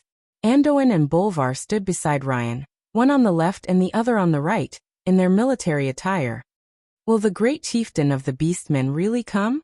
Bolvar asked Duque for the 3rd time. Enough. Bolvar. Duque's analysis will not be wrong. The Beastman Chieftain, who is most obsessed with personal merit, will not let go of such an opportunity. Lang gently stopped his loyal minister. Anduin, who was leaning on his sword, looked even more relaxed. Don't worry, Stormport is not far behind us. The soldiers are all behind us. If the tens of thousands of soldiers are unable to protect our king's safe escape, then we will all commit suicide. Of course, the Beastmen could not find the main force of the humans, because the last 40,000 soldiers and civilians had already gathered quietly near Stormport. There were tens of thousands of people, but they did not make a sound, like a giant beast lurking in the night. Not every soldier knew the arrangements of the higher-ups. They were only informed that there would be special means to arrange for their evacuation. As for what special means, no one knew. Many people stared at the large pile of hay at the port in a daze. The last ship had left in the afternoon. The soldiers scratched their heads and could not figure out how to evacuate. Fortunately, since they had been ordered to bring up the rear, the soldiers were mentally prepared to fight to the death. However, the open space from the church area to the port was really not conducive for humans. Moreover, the soldiers did not have any heavy weapons on hand. If they fought with the Beastmen here, it would be a one-sided massacre. The commander of the Griffin Legion, Tom Simois, who had met Duke once before, still did his best to place the shield-wielding heavy infantry and spearmen against the sea, setting up a formation in the direction of Stormwind City. If the Beastmen rush here, we can at least hold on for a while, General Seamus muttered to himself. When he heard that the plan was proposed by Duque, Seamus did not know why, but he kept thinking of the legendary master of Duque, who fought against the Beastmen at the Red Ridge Mountains. That kind of spirit of 1 against 10,000, of taking the head of the enemy's general amidst thousands of men and horses, still deeply shocked his heart. Woo-woo. A long horn sounded in the east of Storm City. Lang, Anduin, and Bolvar all looked up at Duque at the same time. A faint smile appeared at the corner of Duque's mouth. Chief Blackhand has accepted your challenge. Lothar. A smile also appeared on Lothar's enchanting face. He and Lang looked at each other. Lang nodded heavily. Go. Anduin. My life and the future of Stormwind are in your hands. Lothar bowed deeply, and then turned to Duque. Sai, sometimes I really admire you. You have mastered the orc language and their customs in such a short time. I have learned from Jie, that assassin, for so long, but I only know a few words in the orc language. Duque smiled mischievously. I found a large number of orc books in Karazhan. I have read a lot, I will not lie to you. There were no books about orcs in Karazhan at all. Duque was completely lying. Lothar did not know. All right, I will rely on you for the translation later.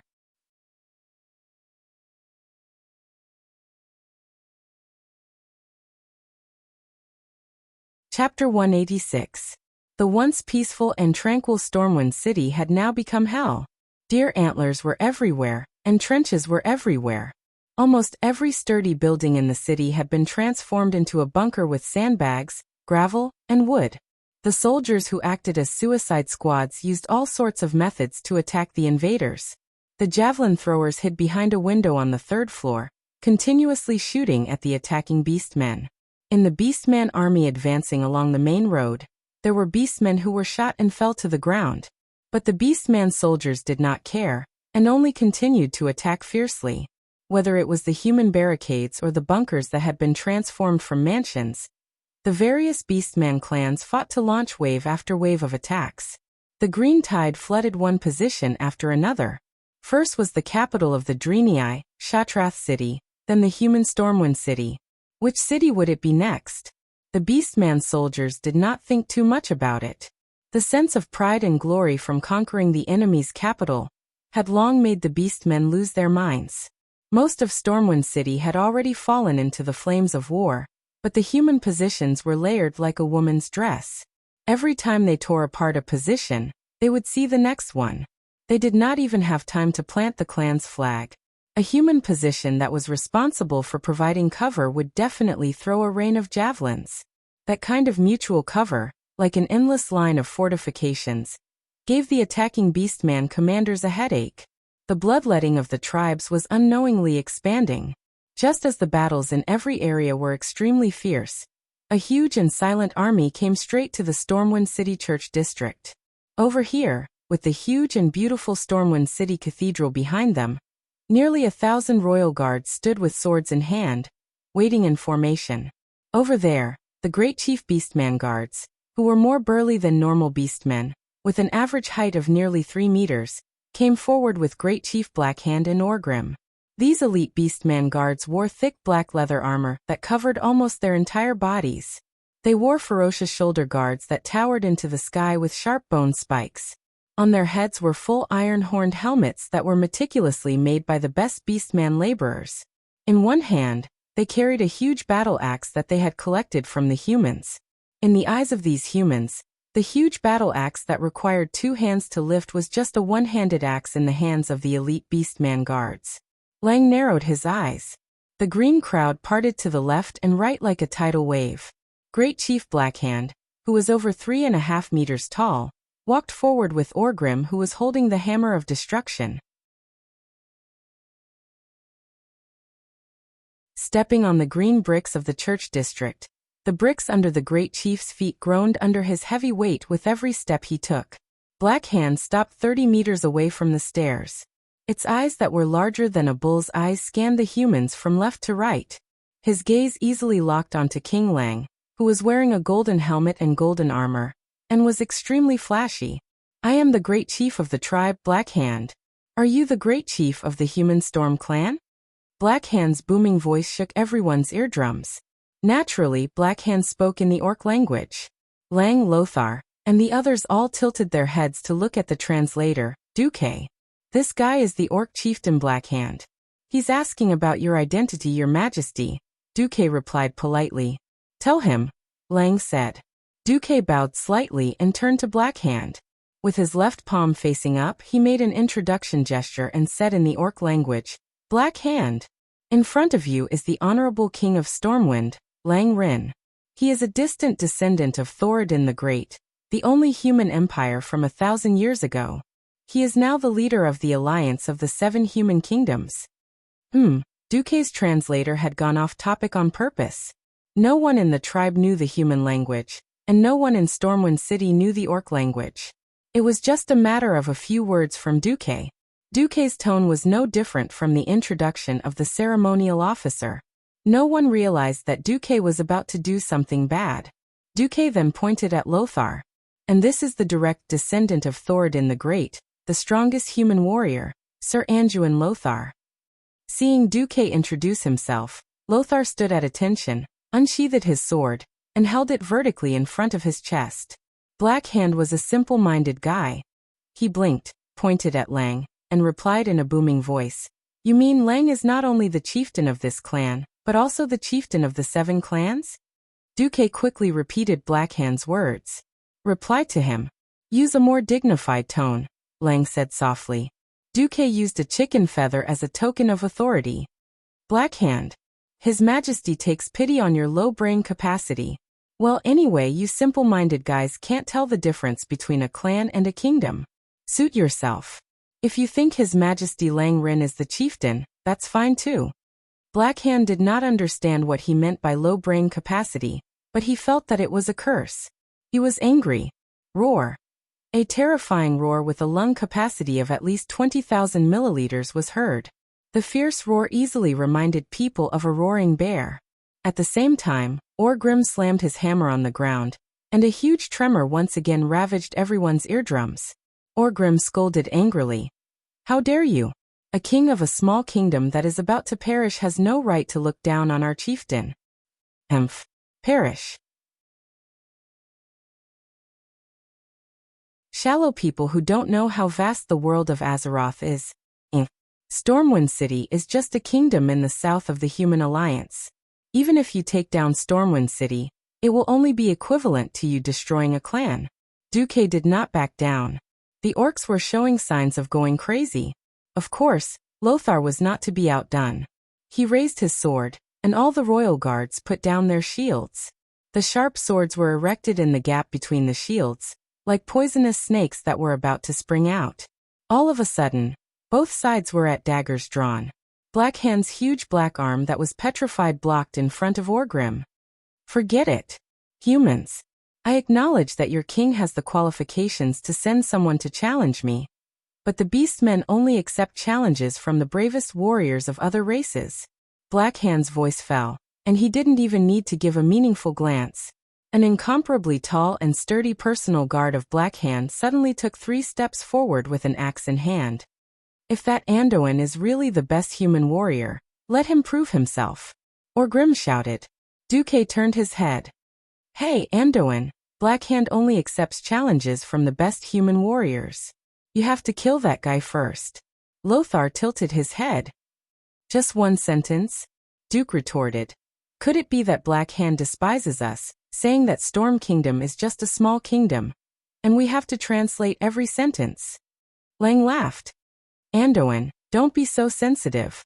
Our chief court mage will know what to do. All right, once we get rid of this guy, their great chieftain will fight with me, right?" "Yes."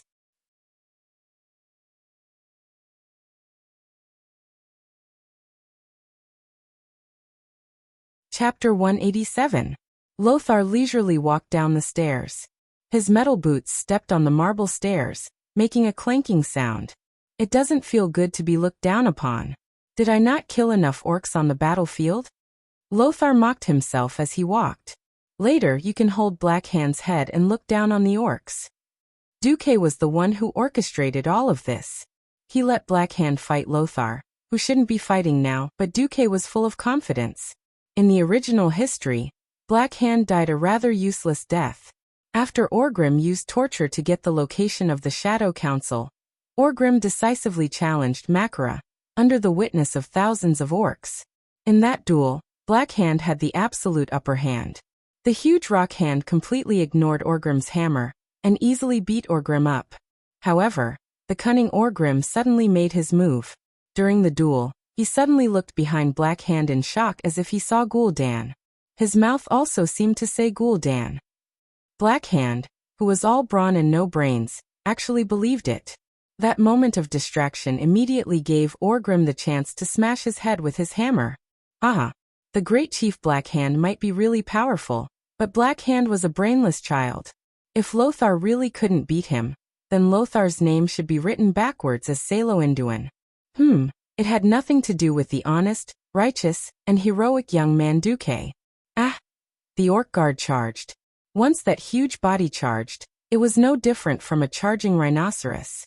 That kind of terrifying pressure would make a timid person pee in their pants. Close. Close. Even closer. The huge double-edged battleaxe suddenly chopped down. Under the moonlight, it created a cold arc. It was a terrifying force that could split a grown man, along with his shield, into two halves from head to toe. However, Lothar used a Marseille spin. Forgive Duque for using a football term to describe Lothar. However, after seeing through the enemy's simple and brutal attack route, Lothar instantly made a gorgeous turn. This action reminded Duque of Zidane. It was equally dashing and full of artistic beauty. Noxus turned around with his left leg as a fulcrum, and easily dodged the thunderous axe strike. He then held his sword in a reverse grip and gently pushed it forward as if he was playing with a sword. The sharp king's sword pierced through the gap between the orc guard's helmet and armor as he turned slightly to the right. Blood splattered everywhere.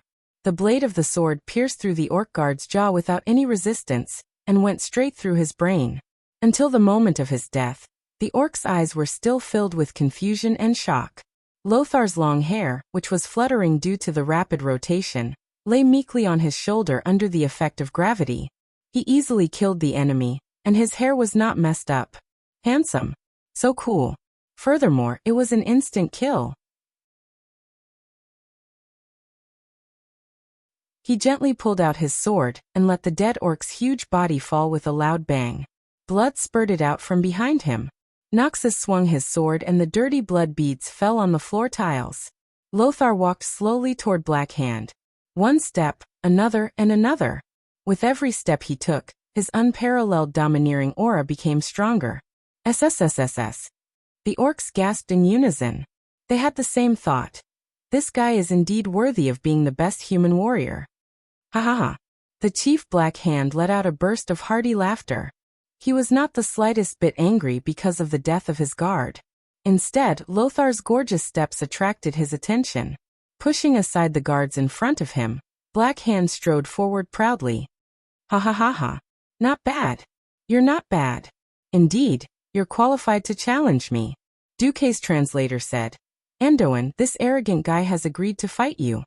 Lothar stood 10 meters away from Black Hand and smiled. Duque, tell this guy to smile more while he can. I don't want him to still have that ugly smile on his face when I cut off his head. Duque translated. Black Hand didn't care at all. Mocking each other before the battle started was definitely a part of the duel. Tell this human warrior that as long as it's a warrior's head, I will preserve it well. Before Duque could translate, Lothar had already cursed. You can deal with the harsh words yourself. God knows if he'll think that I'm going to kiss his shoes if I call him a coward. Orcs don't wear shoes. Duque shrugged. Lothar rolled his eyes at Duque. Duque said helplessly, all right. Black Hand. We humans are much more civilized than you. Lothar said that he'll cut off your head and seal it in ice to ensure that it's fresh and intact. If any humans knew that Duque had translated it like that, they would definitely complain. How civilized can that be? However, the orcs did not care. Perhaps, it was the strong enemy killed by Makara that had the value of preserving the enemy's head. At this time, Orgrim held the Blackrock clan's flag with one hand and strode forward, handing it to Black Hand. The great chief seemed to casually throw the flag on the ground. He looked straight at Lothar, then at Duque. Duque understood. Your Majesty, the orcs throwing the flag means that they're sacrificing the glory of the entire clan. For the duel to stand, we have to do the same. Lang nodded. A flag bearer behind him walked down the stairs with his chest puffed out. He handed the golden lion flag with a blue background and golden edges to Lothar, who had sheathed his sword. Lothar took the flag and threw it out as well. It happened to be on top of the Blackrock clan's flag. Of course, the orcs did not realize Lothar's intentions. Makara. Orgrim raised his arms and shouted. His voice was like thunder. Orgrim's roar was followed by hundreds of thousands of orcs. In an instant, Thousands of orcs shouted in unison, Makara. Hew, hew, hew, hew. Every orc raised and put down their weapons, making a primal and heroic sound. Of course, Stormwind would not back down. King Lang stood up resolutely. He held his shield in his left hand and slammed the king's sword on the shield. Bang, bang, bang, bang. Thousands of royal guards did the same action. Cold light flashed. Every lion emblem on the shield looked like a ferocious lion roaring. The warriors of Stormwind used this method to create an aura that was not any weaker than the hordes. In the air, it was as if thousands of swords and axes were clashing fiercely. Invisible sword shadows filled every corner of the night sky. Come! Lothar drew his sword again. Under the strong night wind, his hair fluttered in the wind. From afar, Lothar's hair looked like a lion's mane. Ha! The great tribal chief strode toward Lothar with heavy steps that shook the heavens and earth.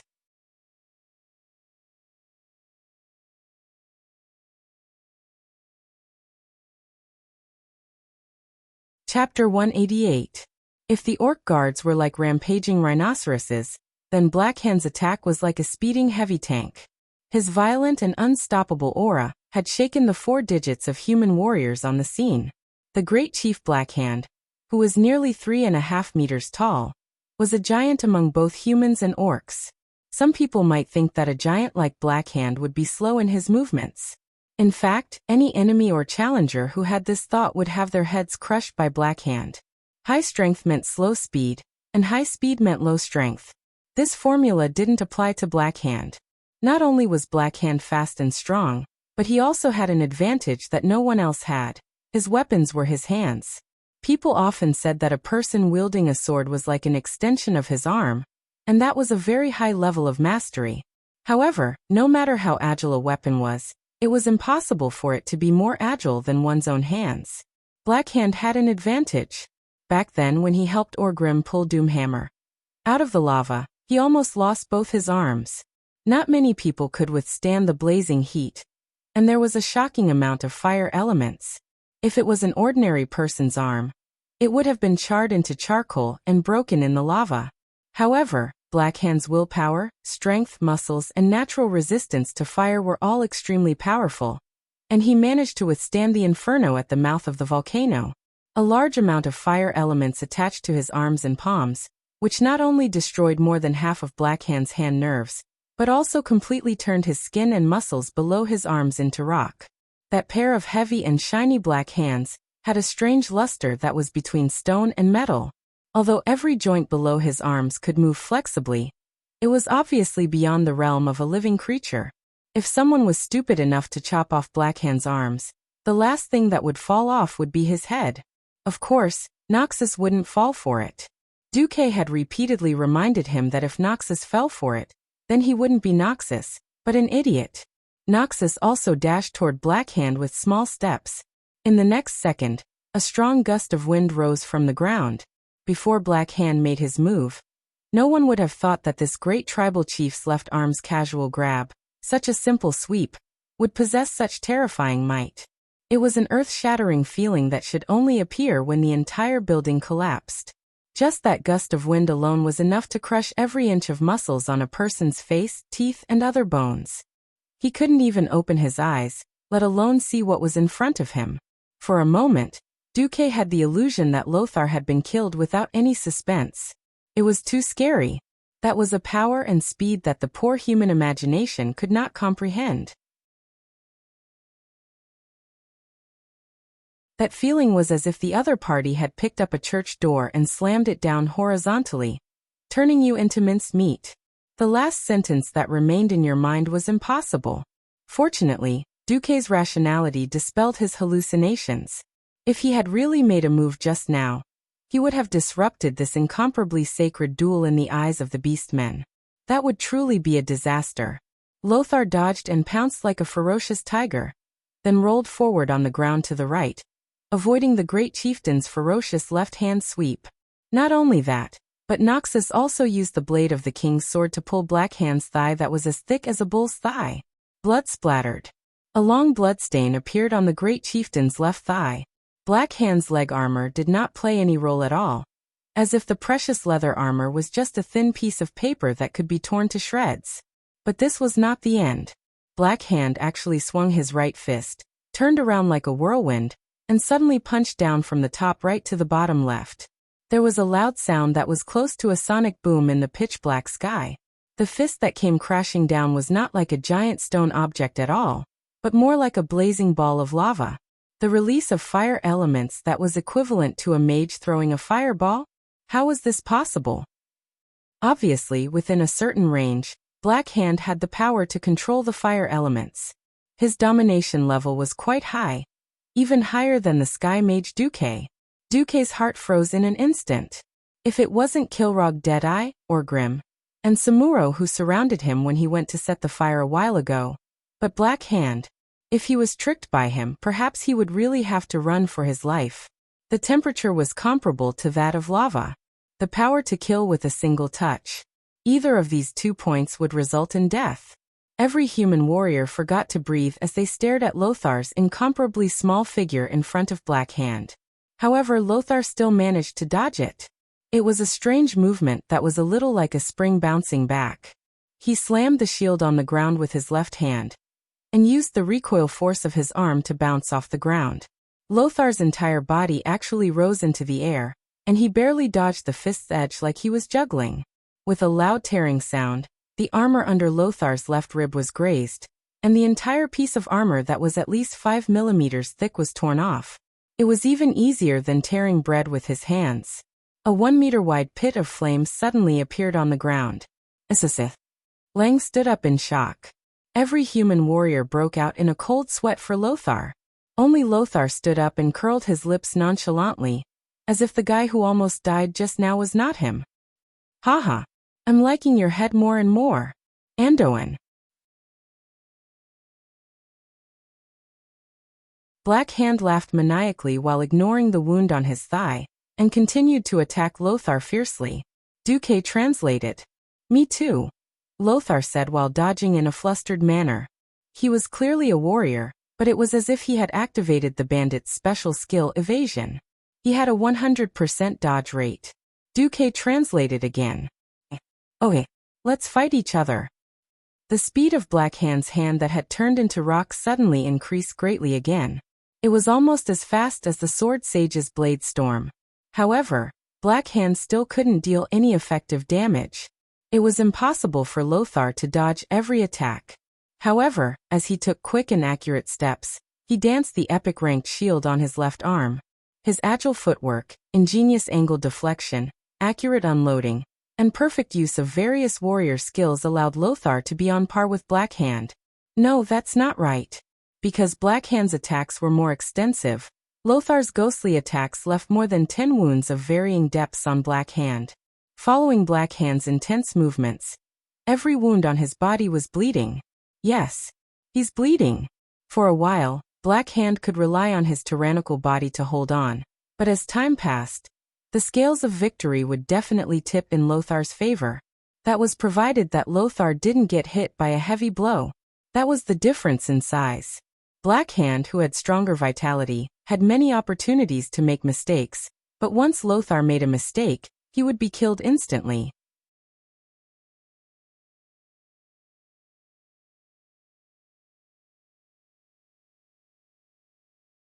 Chapter 189. The boorish roars of the orcs and the uniform sound of the humans hitting their shields echoed throughout Stormwind City. Everyone worshipped heroes. Even in a large-scale battle where individual strength was becoming weaker and weaker, this bloody and heroic battle still stimulated the adrenal glands of every spectator, causing them to secrete a substance called fanaticism. Only the true masters could see that the scales of victory were still slowly tilting towards the humans. Orgrim was anxious. The great chief, Black Hand, must die, but not by the hands of a human. In a one-on-one duel to the death, how could the valiant orc chief die in the hands of a weak human? That would be a humiliation for all orcs in the tribe. Even if one day, the orcs conquered the entire planet of Azeroth, they would still be nailed to the pillar of shame, and this humiliation would be passed down. Even though he wanted Black Hand to die, Orgrim knew very well that at this moment, he and Black Hand had the same interests. Suddenly, the great chief unleashed his ultimate move. With a flip of his hand, he grabbed the two intact dragon skeletons that looked like crocodiles on his shoulder. The next moment, Black Hand threw the two skeletons out. In less than 1/100th of a second, the skeletons that were made up of hundreds of joints exploded. In the blink of an eye, they turned into hundreds of fragmentation bombs that contained blazing fire elements and shot towards Lothar. Lothar originally had the chance to dodge, but at this moment Orgrim cheated. Good. It sounded like Orgrim's adjutant was cheering for his boss. Why did he have to use the lion's roar to intimidate others? No. This was a warrior's fear-breaking roar. The earth-shattering roar was at least 150 decibels, and it clearly affected Lothar. Lothar's entire body trembled, and in that moment, Lothar lost the chance to dodge. It couldn't be helped at all. Even an experienced veteran like Noxus couldn't come up with a good remedy in a situation where he had lost the initiative. Lothar gave up on dodging, knelt down on one knee, and took the hit with his shield. Tut, tut, tut, tut. The barrage of attacks that were comparable to machine gun fire almost completely blew up Lothar's shield. After a round of skeletons of fire swept past, Lothar's shield became tattered, and light could be seen in several places. Fortunately, Lothar himself was not injured. The consequences were severe. Noxus had completely lost the skill block. "What are you doing?" Lang, Bolvar, and a few other high-ranking generals let out similar angry shouts. After Duque translated, Orgrim sneered. "I did not interfere. If a true warrior can't even withstand the cheers of the enemy, then he might as well die." His words almost drove Lang and the others crazy.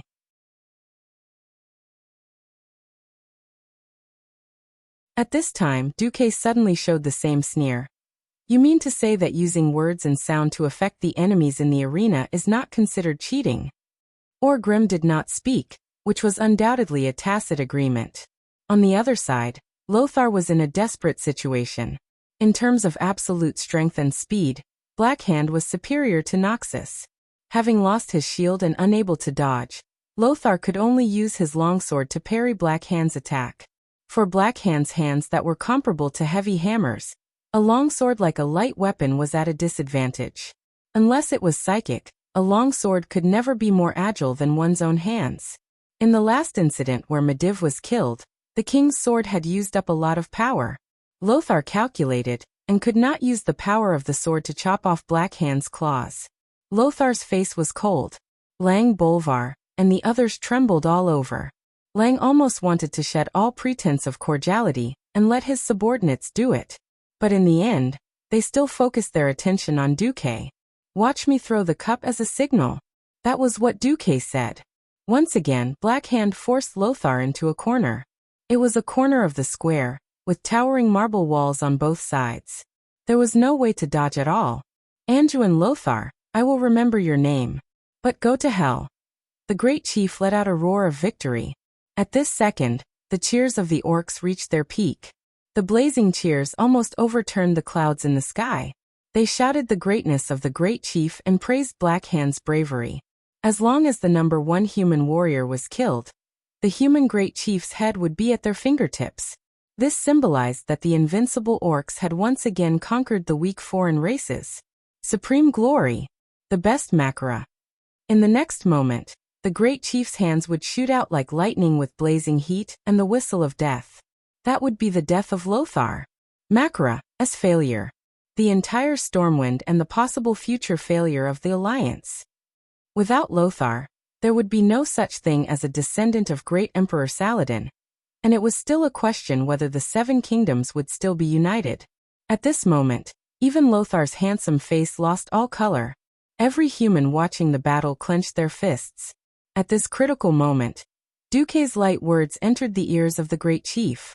"If I tell you that the Shadow Council sent someone to kill Orgrim's good friend, Durotan, and that Orgrim is plotting to overthrow you, the great chieftain, and that as long as you find out the location of the Shadow Council from Garona, who he captured, he'll kill you and wipe out the Shadow Council that killed his good friend, what would you think, great chief?" At this critical moment, Duque would not have said such a long sentence. But Duque finished his sentence in an instant. This was a technique that Pharaoh specialized in: repetition of incantations. Extract all the important syllables from a long sentence and compress them into one, making a long incantation into a short paragraph.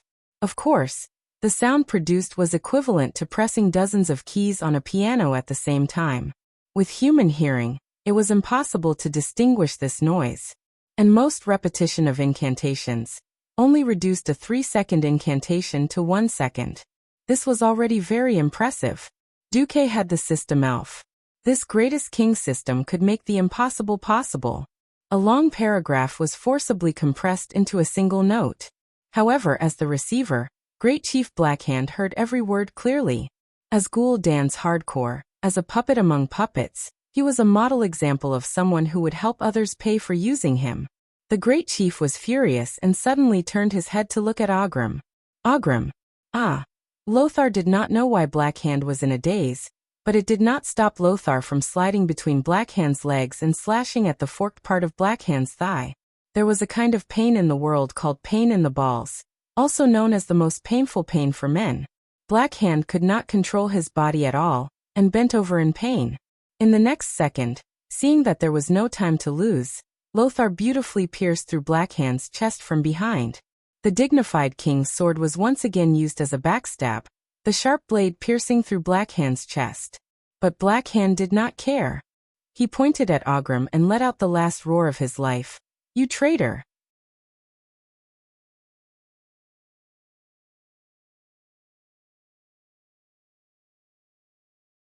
Chapter 190. Time was completely frozen. Just a moment ago, the Great Chief was still having a smooth journey. Countless beastmen were cheering for the Great Chief's victory.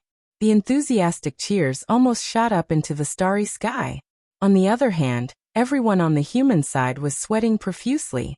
They couldn't wait to attack and kill the monstrous Great Chief who was about to kill their great hero, Anduin Lothar, on the spot. The next moment, the plot took a 180-degree turn. Lothar, who was supposed to be killed, miraculously turned the tables. First, he taught Blackhand a lesson with a sword that hurt to see, then followed up with a beautiful backstab. Everyone could see that the Great Chief was about to die. In this duel, Lothar had the last laugh. A few seconds later, the beastmen who seemed to have been choked by the neck suddenly became even more restless. No, this was no longer a restless, this was a complete riot. At first, none of the beastmen could accept the Great Chief's death. Why did the great and invincible Great Chieftain die at the hands of a weak human? Even if this human looked very agile, courageous, and heroic. Because of their blind worship of the Great Chief, none of the beastmen could accept it. However, the Great Chief's roar before his death gave all the beastmen a reason. The two sentences added up to, "Orgrim, you traitor."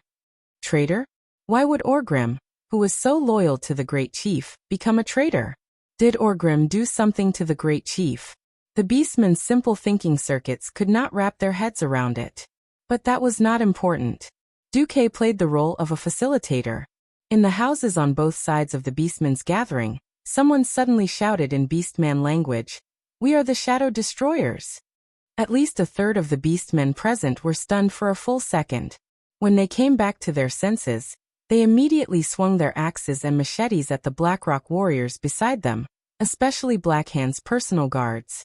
At the same time, a huge flaming cup appeared in Duque's hand. Duque threw the huge cup at the place where Blackhand's personal guards were the most concentrated. Immediately, a series of tragic cries rang out. King Lang and Bolivar were the most embarrassed. In any case, their expressions could be translated as, "Damn it, is this really a sign to throw a cup?" Nothing else mattered. What mattered was that Duque had sent a signal. In the surrounding rooms, nearly 100 people shouted in the Orc language, "Avenge Durotan!" Along with this shout, dozens of Frostwolf clan flags were raised in the houses next to them. At this moment, all the beastmen warriors of the Blackstone tribe who were still in a daze just a moment ago, understood. Why did the Great Chief lose? This must be Orgrim's doing. Everyone knew that Orgrim and the Frostwolf tribe's chieftain Durotan were sworn brothers who had gone through fire and water together. However, after passing through the door of darkness and arriving in this world, Durotan was exiled by his entire tribe because he opposed Gul'dan. From the looks of it, Durotan should be dead. This would explain why Orgrim would betray the great chief. It was because Orgrim wanted to take revenge for his best friend. Therefore, the warriors of the Blackrock clan were enraged. Orgrim, you traitor! Have you forgotten the great chief's kindness? Orgrim, have you forgotten that the great chief sacrificed his own hands to help you fish up Doomhammer? Orgrim, you are not worthy of being a great beast man. Orgrim, you actually colluded with the humans to murder the great chief. The angry roar reached the sky, and it could be heard clearly from a few blocks away. This time, not only the Blackrock clan, but even the other clans who were looting and burning heard it. Orgrim was completely dumbfounded. His mind was filled with question marks. The matter of rebellion was an absolute secret. How did the humans know about the slogan of treason? How did the humans know that I betrayed because of Durotan's death? What method did the humans use to make the great chief think that he was the traitor in a duel? Orgrim's thoughts were in a mess. Yes, he was indeed prepared to rebel, but it was a beastman uprising. As long as he killed the Black Hand in the sacred Makara, no matter how dissatisfied the other clans were, Orgrim would still be a legal rebel. As long as he became the great chief, he could reasonably accuse Gul'dan of using demonic methods to poison the beastmen and wipe out the Shadow Council. The secret code of "We are the Shadow Destroyers" was only used after he became the great chief to suppress any Blackrock clan beastmen who disobeyed his orders. However, everything was a mess now. The great chief died under the swords of the humans in Makara because of his betrayal. His subordinates also decisively attacked the Black Hand's personal guards because of the secret code. The Frostwolf clan's flag pushed him and his subordinates to the opposite side of the entire clan. What is going on? Orgrim only felt that there was an invisible evil hand hiding behind him and viciously attacking him. Even if it wasn't sh*t, it would still be sh*t. There was no way he could explain it clearly. At this time, Duque shouted righteously in the Beastman language. I don't know what the hell you Beastmen are doing, but the winner of Makara is our Anduin Lothar. It would have been better if Duque did not shout, but once he did, Orgrim actually felt a telepathic connection. This was an intuition that surpassed his rationality. Orgrim instinctively felt that this powerful and sinister young human mage, Duque, was the culprit of everything. Duque stopped him from attacking Storm Fortress. Duque burned down half of the Elven Forest, forcing the Horde to split up their forces. It was this Duke again, the mastermind behind this strange Makara, from the beginning to the end. Of course you have to remember me, because I will become your nightmare. Duque's words echoed in Orgrim's ears. Looking at the mysterious smile on Duque's face, Orgrim was certain that everything was King Duque's doing. Duke Marcus. Orgrim finally remembered Duque's name. As an old enemy, using hatred as a mark. But so what? Orgrim raised Hammer of Destruction and wanted to rush forward, but he realized that he was being attacked by two highly skilled Black Hand's personal guard captains. He would not be able to rush forward until he got rid of them. On the other side, Noxus had successfully cut off Black Hand's giant head. He held the head in one hand and rushed over with his sword in the other. Bolvar covered Lang and quickly retreated to Storm Harbor. Nox's face was filled with endless joy. Did it work? Yes. Let's go.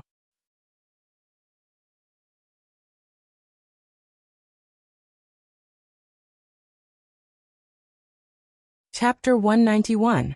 Everyone at the scene knew the weight of the great chief's head in Lothar's hands.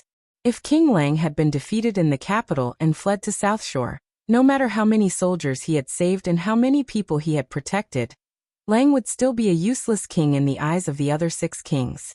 This humiliation would follow Lang for the rest of his life, and it would even affect the young William. In the history, even if Lang had been assassinated, he was still the king who defended the country and the hero in the hearts of the people. Even if Lothar and William were despised everywhere, no one would blame Lang for his death. In this life, Lang had survived thanks to Duque's efforts. Since Duque had protected Lang from Garona's assassination, he would not let Lang die in battle for the sake of his reputation in Stormwind City. After Lang died, Stormwind lost its backbone. Now the situation was completely different. The Great Chief's head and the tribal Great Chief's battle flag that Lothar had asked the guards to pick up were enough to prove that Lang had been defeated with honor. The battle flag, which was decorated with the teeth of large beasts, was obviously different. Even if they had lost the capital, every Stormwind citizen could still go out and say to anyone, "Our great hero Lothar chopped off the tribal Great Chief's head." However, everything was orchestrated by Duque. Without Duque's orc connection, no one would have thought of using such a method to lure the Great Chief out. Even the most picky person could only give Duque a thumbs up. Lothar was indeed a hero, as he was able to kill the Great Chief, Blackhand, despite the huge disparity in strength and speed. Everyone knew that Duque was the real hero. "Give me the head." Duque waved his hand. Lothar tossed Blackhand's head to Duque as he ran. Chilling cold. Duque waved his hand, and an extremely cold aura instantly enveloped the head of the great tribal chief, who was spinning in midair. In the next moment, Magician's hand caught Blackhand's head, which was frozen in a transparent block of ice. The heavy work of moving the enemy leader's head was naturally done by the guards. "Take the head and the flag and leave first. I'll bring the first squad to cover our retreat." Lothar did not let down his guard. He put on a shield and led the troops to retreat cautiously. In fact, Noxus was worrying too much. The orcs were already fighting amongst themselves, and didn't have the time to pay attention to the retreating humans. At the dock, General Tom Seamus was burning with anxiety. When he saw Lang's war flag and the royal guards at the city gate of Storm Harbor, he hurriedly led his troops to meet them. "Your Majesty, your safety is more important than anything else." General Seamus was so emotional that he was about to cry. "You've worked hard, my dear subject. Now, only the last 2 steps are left." Lang stared at the squad of guards who were carrying the great tribal chief's head and the tribe's war flag, with obvious excitement in his eyes. Killing the commander and capturing the flag. If it weren't for Duque, he probably would have died here, wouldn't he? Infinite gratitude for Duque surged in Lang's chest. Thinking of the nobles who fled with their family properties at the time of disaster, Duque's name had already become sacred in Lang's heart. On the other side, when the troops led by Lothar were almost out of the church square, Duque finally launched a backup plan. Ambrose Liza Magarov's. It was a long incantation. As Duque's incantation sounded, Lothar clearly sensed that something was changing in the air. Countless mysterious magic runes appeared under Duque's feet like ripples, spreading in all directions. Seeing that Duque had stopped chanting, and the magic waves around him had also calmed down, Lothar still couldn't help but ask, "What did you do? If you wanted to burn down Storm City, would you need such an exaggerated magic array?" Duque smiled mysteriously. "You will know soon." At the same time, the Blackstone clan orcs who were fighting each other felt a wave of fear in their hearts. It was purely an animal's instinct, just like how even a mouse would run away in the face of a disaster. At this moment, every orc in all the streets of Storm City, no matter what they were doing, forcibly stopped what they were doing. The ground under their feet made them tremble in fear. In the largest church in Storm City, accompanied by the ringing of the bell, every evening prayer hall would echo with the uniform sound of the priest's evening prayers night after night. Following the attack on Storm City, the bell for evening prayers had not been rung for a long time. Every priest was using holy healing spells to heal the injured, using their kind voices to comfort every frightened soul. However, at this moment, the church bell that had not been rung in the night for a long time rang. 3 short. 3 long. Another 3 short. This was the signal that they had agreed on. The members of the Daredevils who had long given up hope of escaping and knew that they were going to die quickly moved. They might have crawled out of an abandoned attic, an inconspicuous closet, or a secret basement, dragging their broken bodies with all their might. They used flint stones to light torches, and threw them on the things that had been prepared beforehand. Some of them were piles of firewood that had already been doused with oil. Some were piles of whale fat that had been piled up in the corner, and some were storerooms filled with dry straw. More importantly, in the hot summer, the brick and wood houses and the large amount of flammables that had been prepared beforehand made it very easy to start a fire. Storage banks, exchanges, residences, shops, mansions of the nobles, various government offices, hotels, and all the important and unimportant facilities. More than 1,000 fires were lit up. In the beginning, the orcs who had already dispersed did not care about the fire. Burning, killing, and looting were absolutely common for any big city that had fallen. A few years ago, when the orcs had taken over Shatrath city, they had done the same thing to the Drenii city. And the orcs were not interested in human houses at all. They preferred their own tents. The orcs did not even think of running out to take a look, let alone putting out the fire. But soon they found that they were wrong. The fire was out of control. A fear that they had experienced not long ago surged in their hearts again. They suddenly remembered the scene of Duque burning down most of the tribe's main camp by himself. That blazing fire, which could be called the flames of hell, caused the deaths of over 10,000 orcs. They began to run out, trying to use all kinds of methods to put out the fire, but it was too late. The fire had already spread unscrupulously everywhere. One block after another was easily swallowed by the raging fire. In the narrow streets, they could not find a place to hide from the fire. They could only run to the wide square or jump into the moat that covered the whole of Storm City. They watched in shock as pillars of fire shot into the sky one after another. You're tuning in to the Li Mei's Wuxia Whispers YouTube channel. We're so grateful for your support, and don't forget to subscribe to join us on this incredible journey through captivating stories. Your generosity through donations truly makes a world of difference, as it's the primary source of revenue that allows me to expand and enhance this channel for you. Thank you from the bottom of my heart for being a part of this adventure.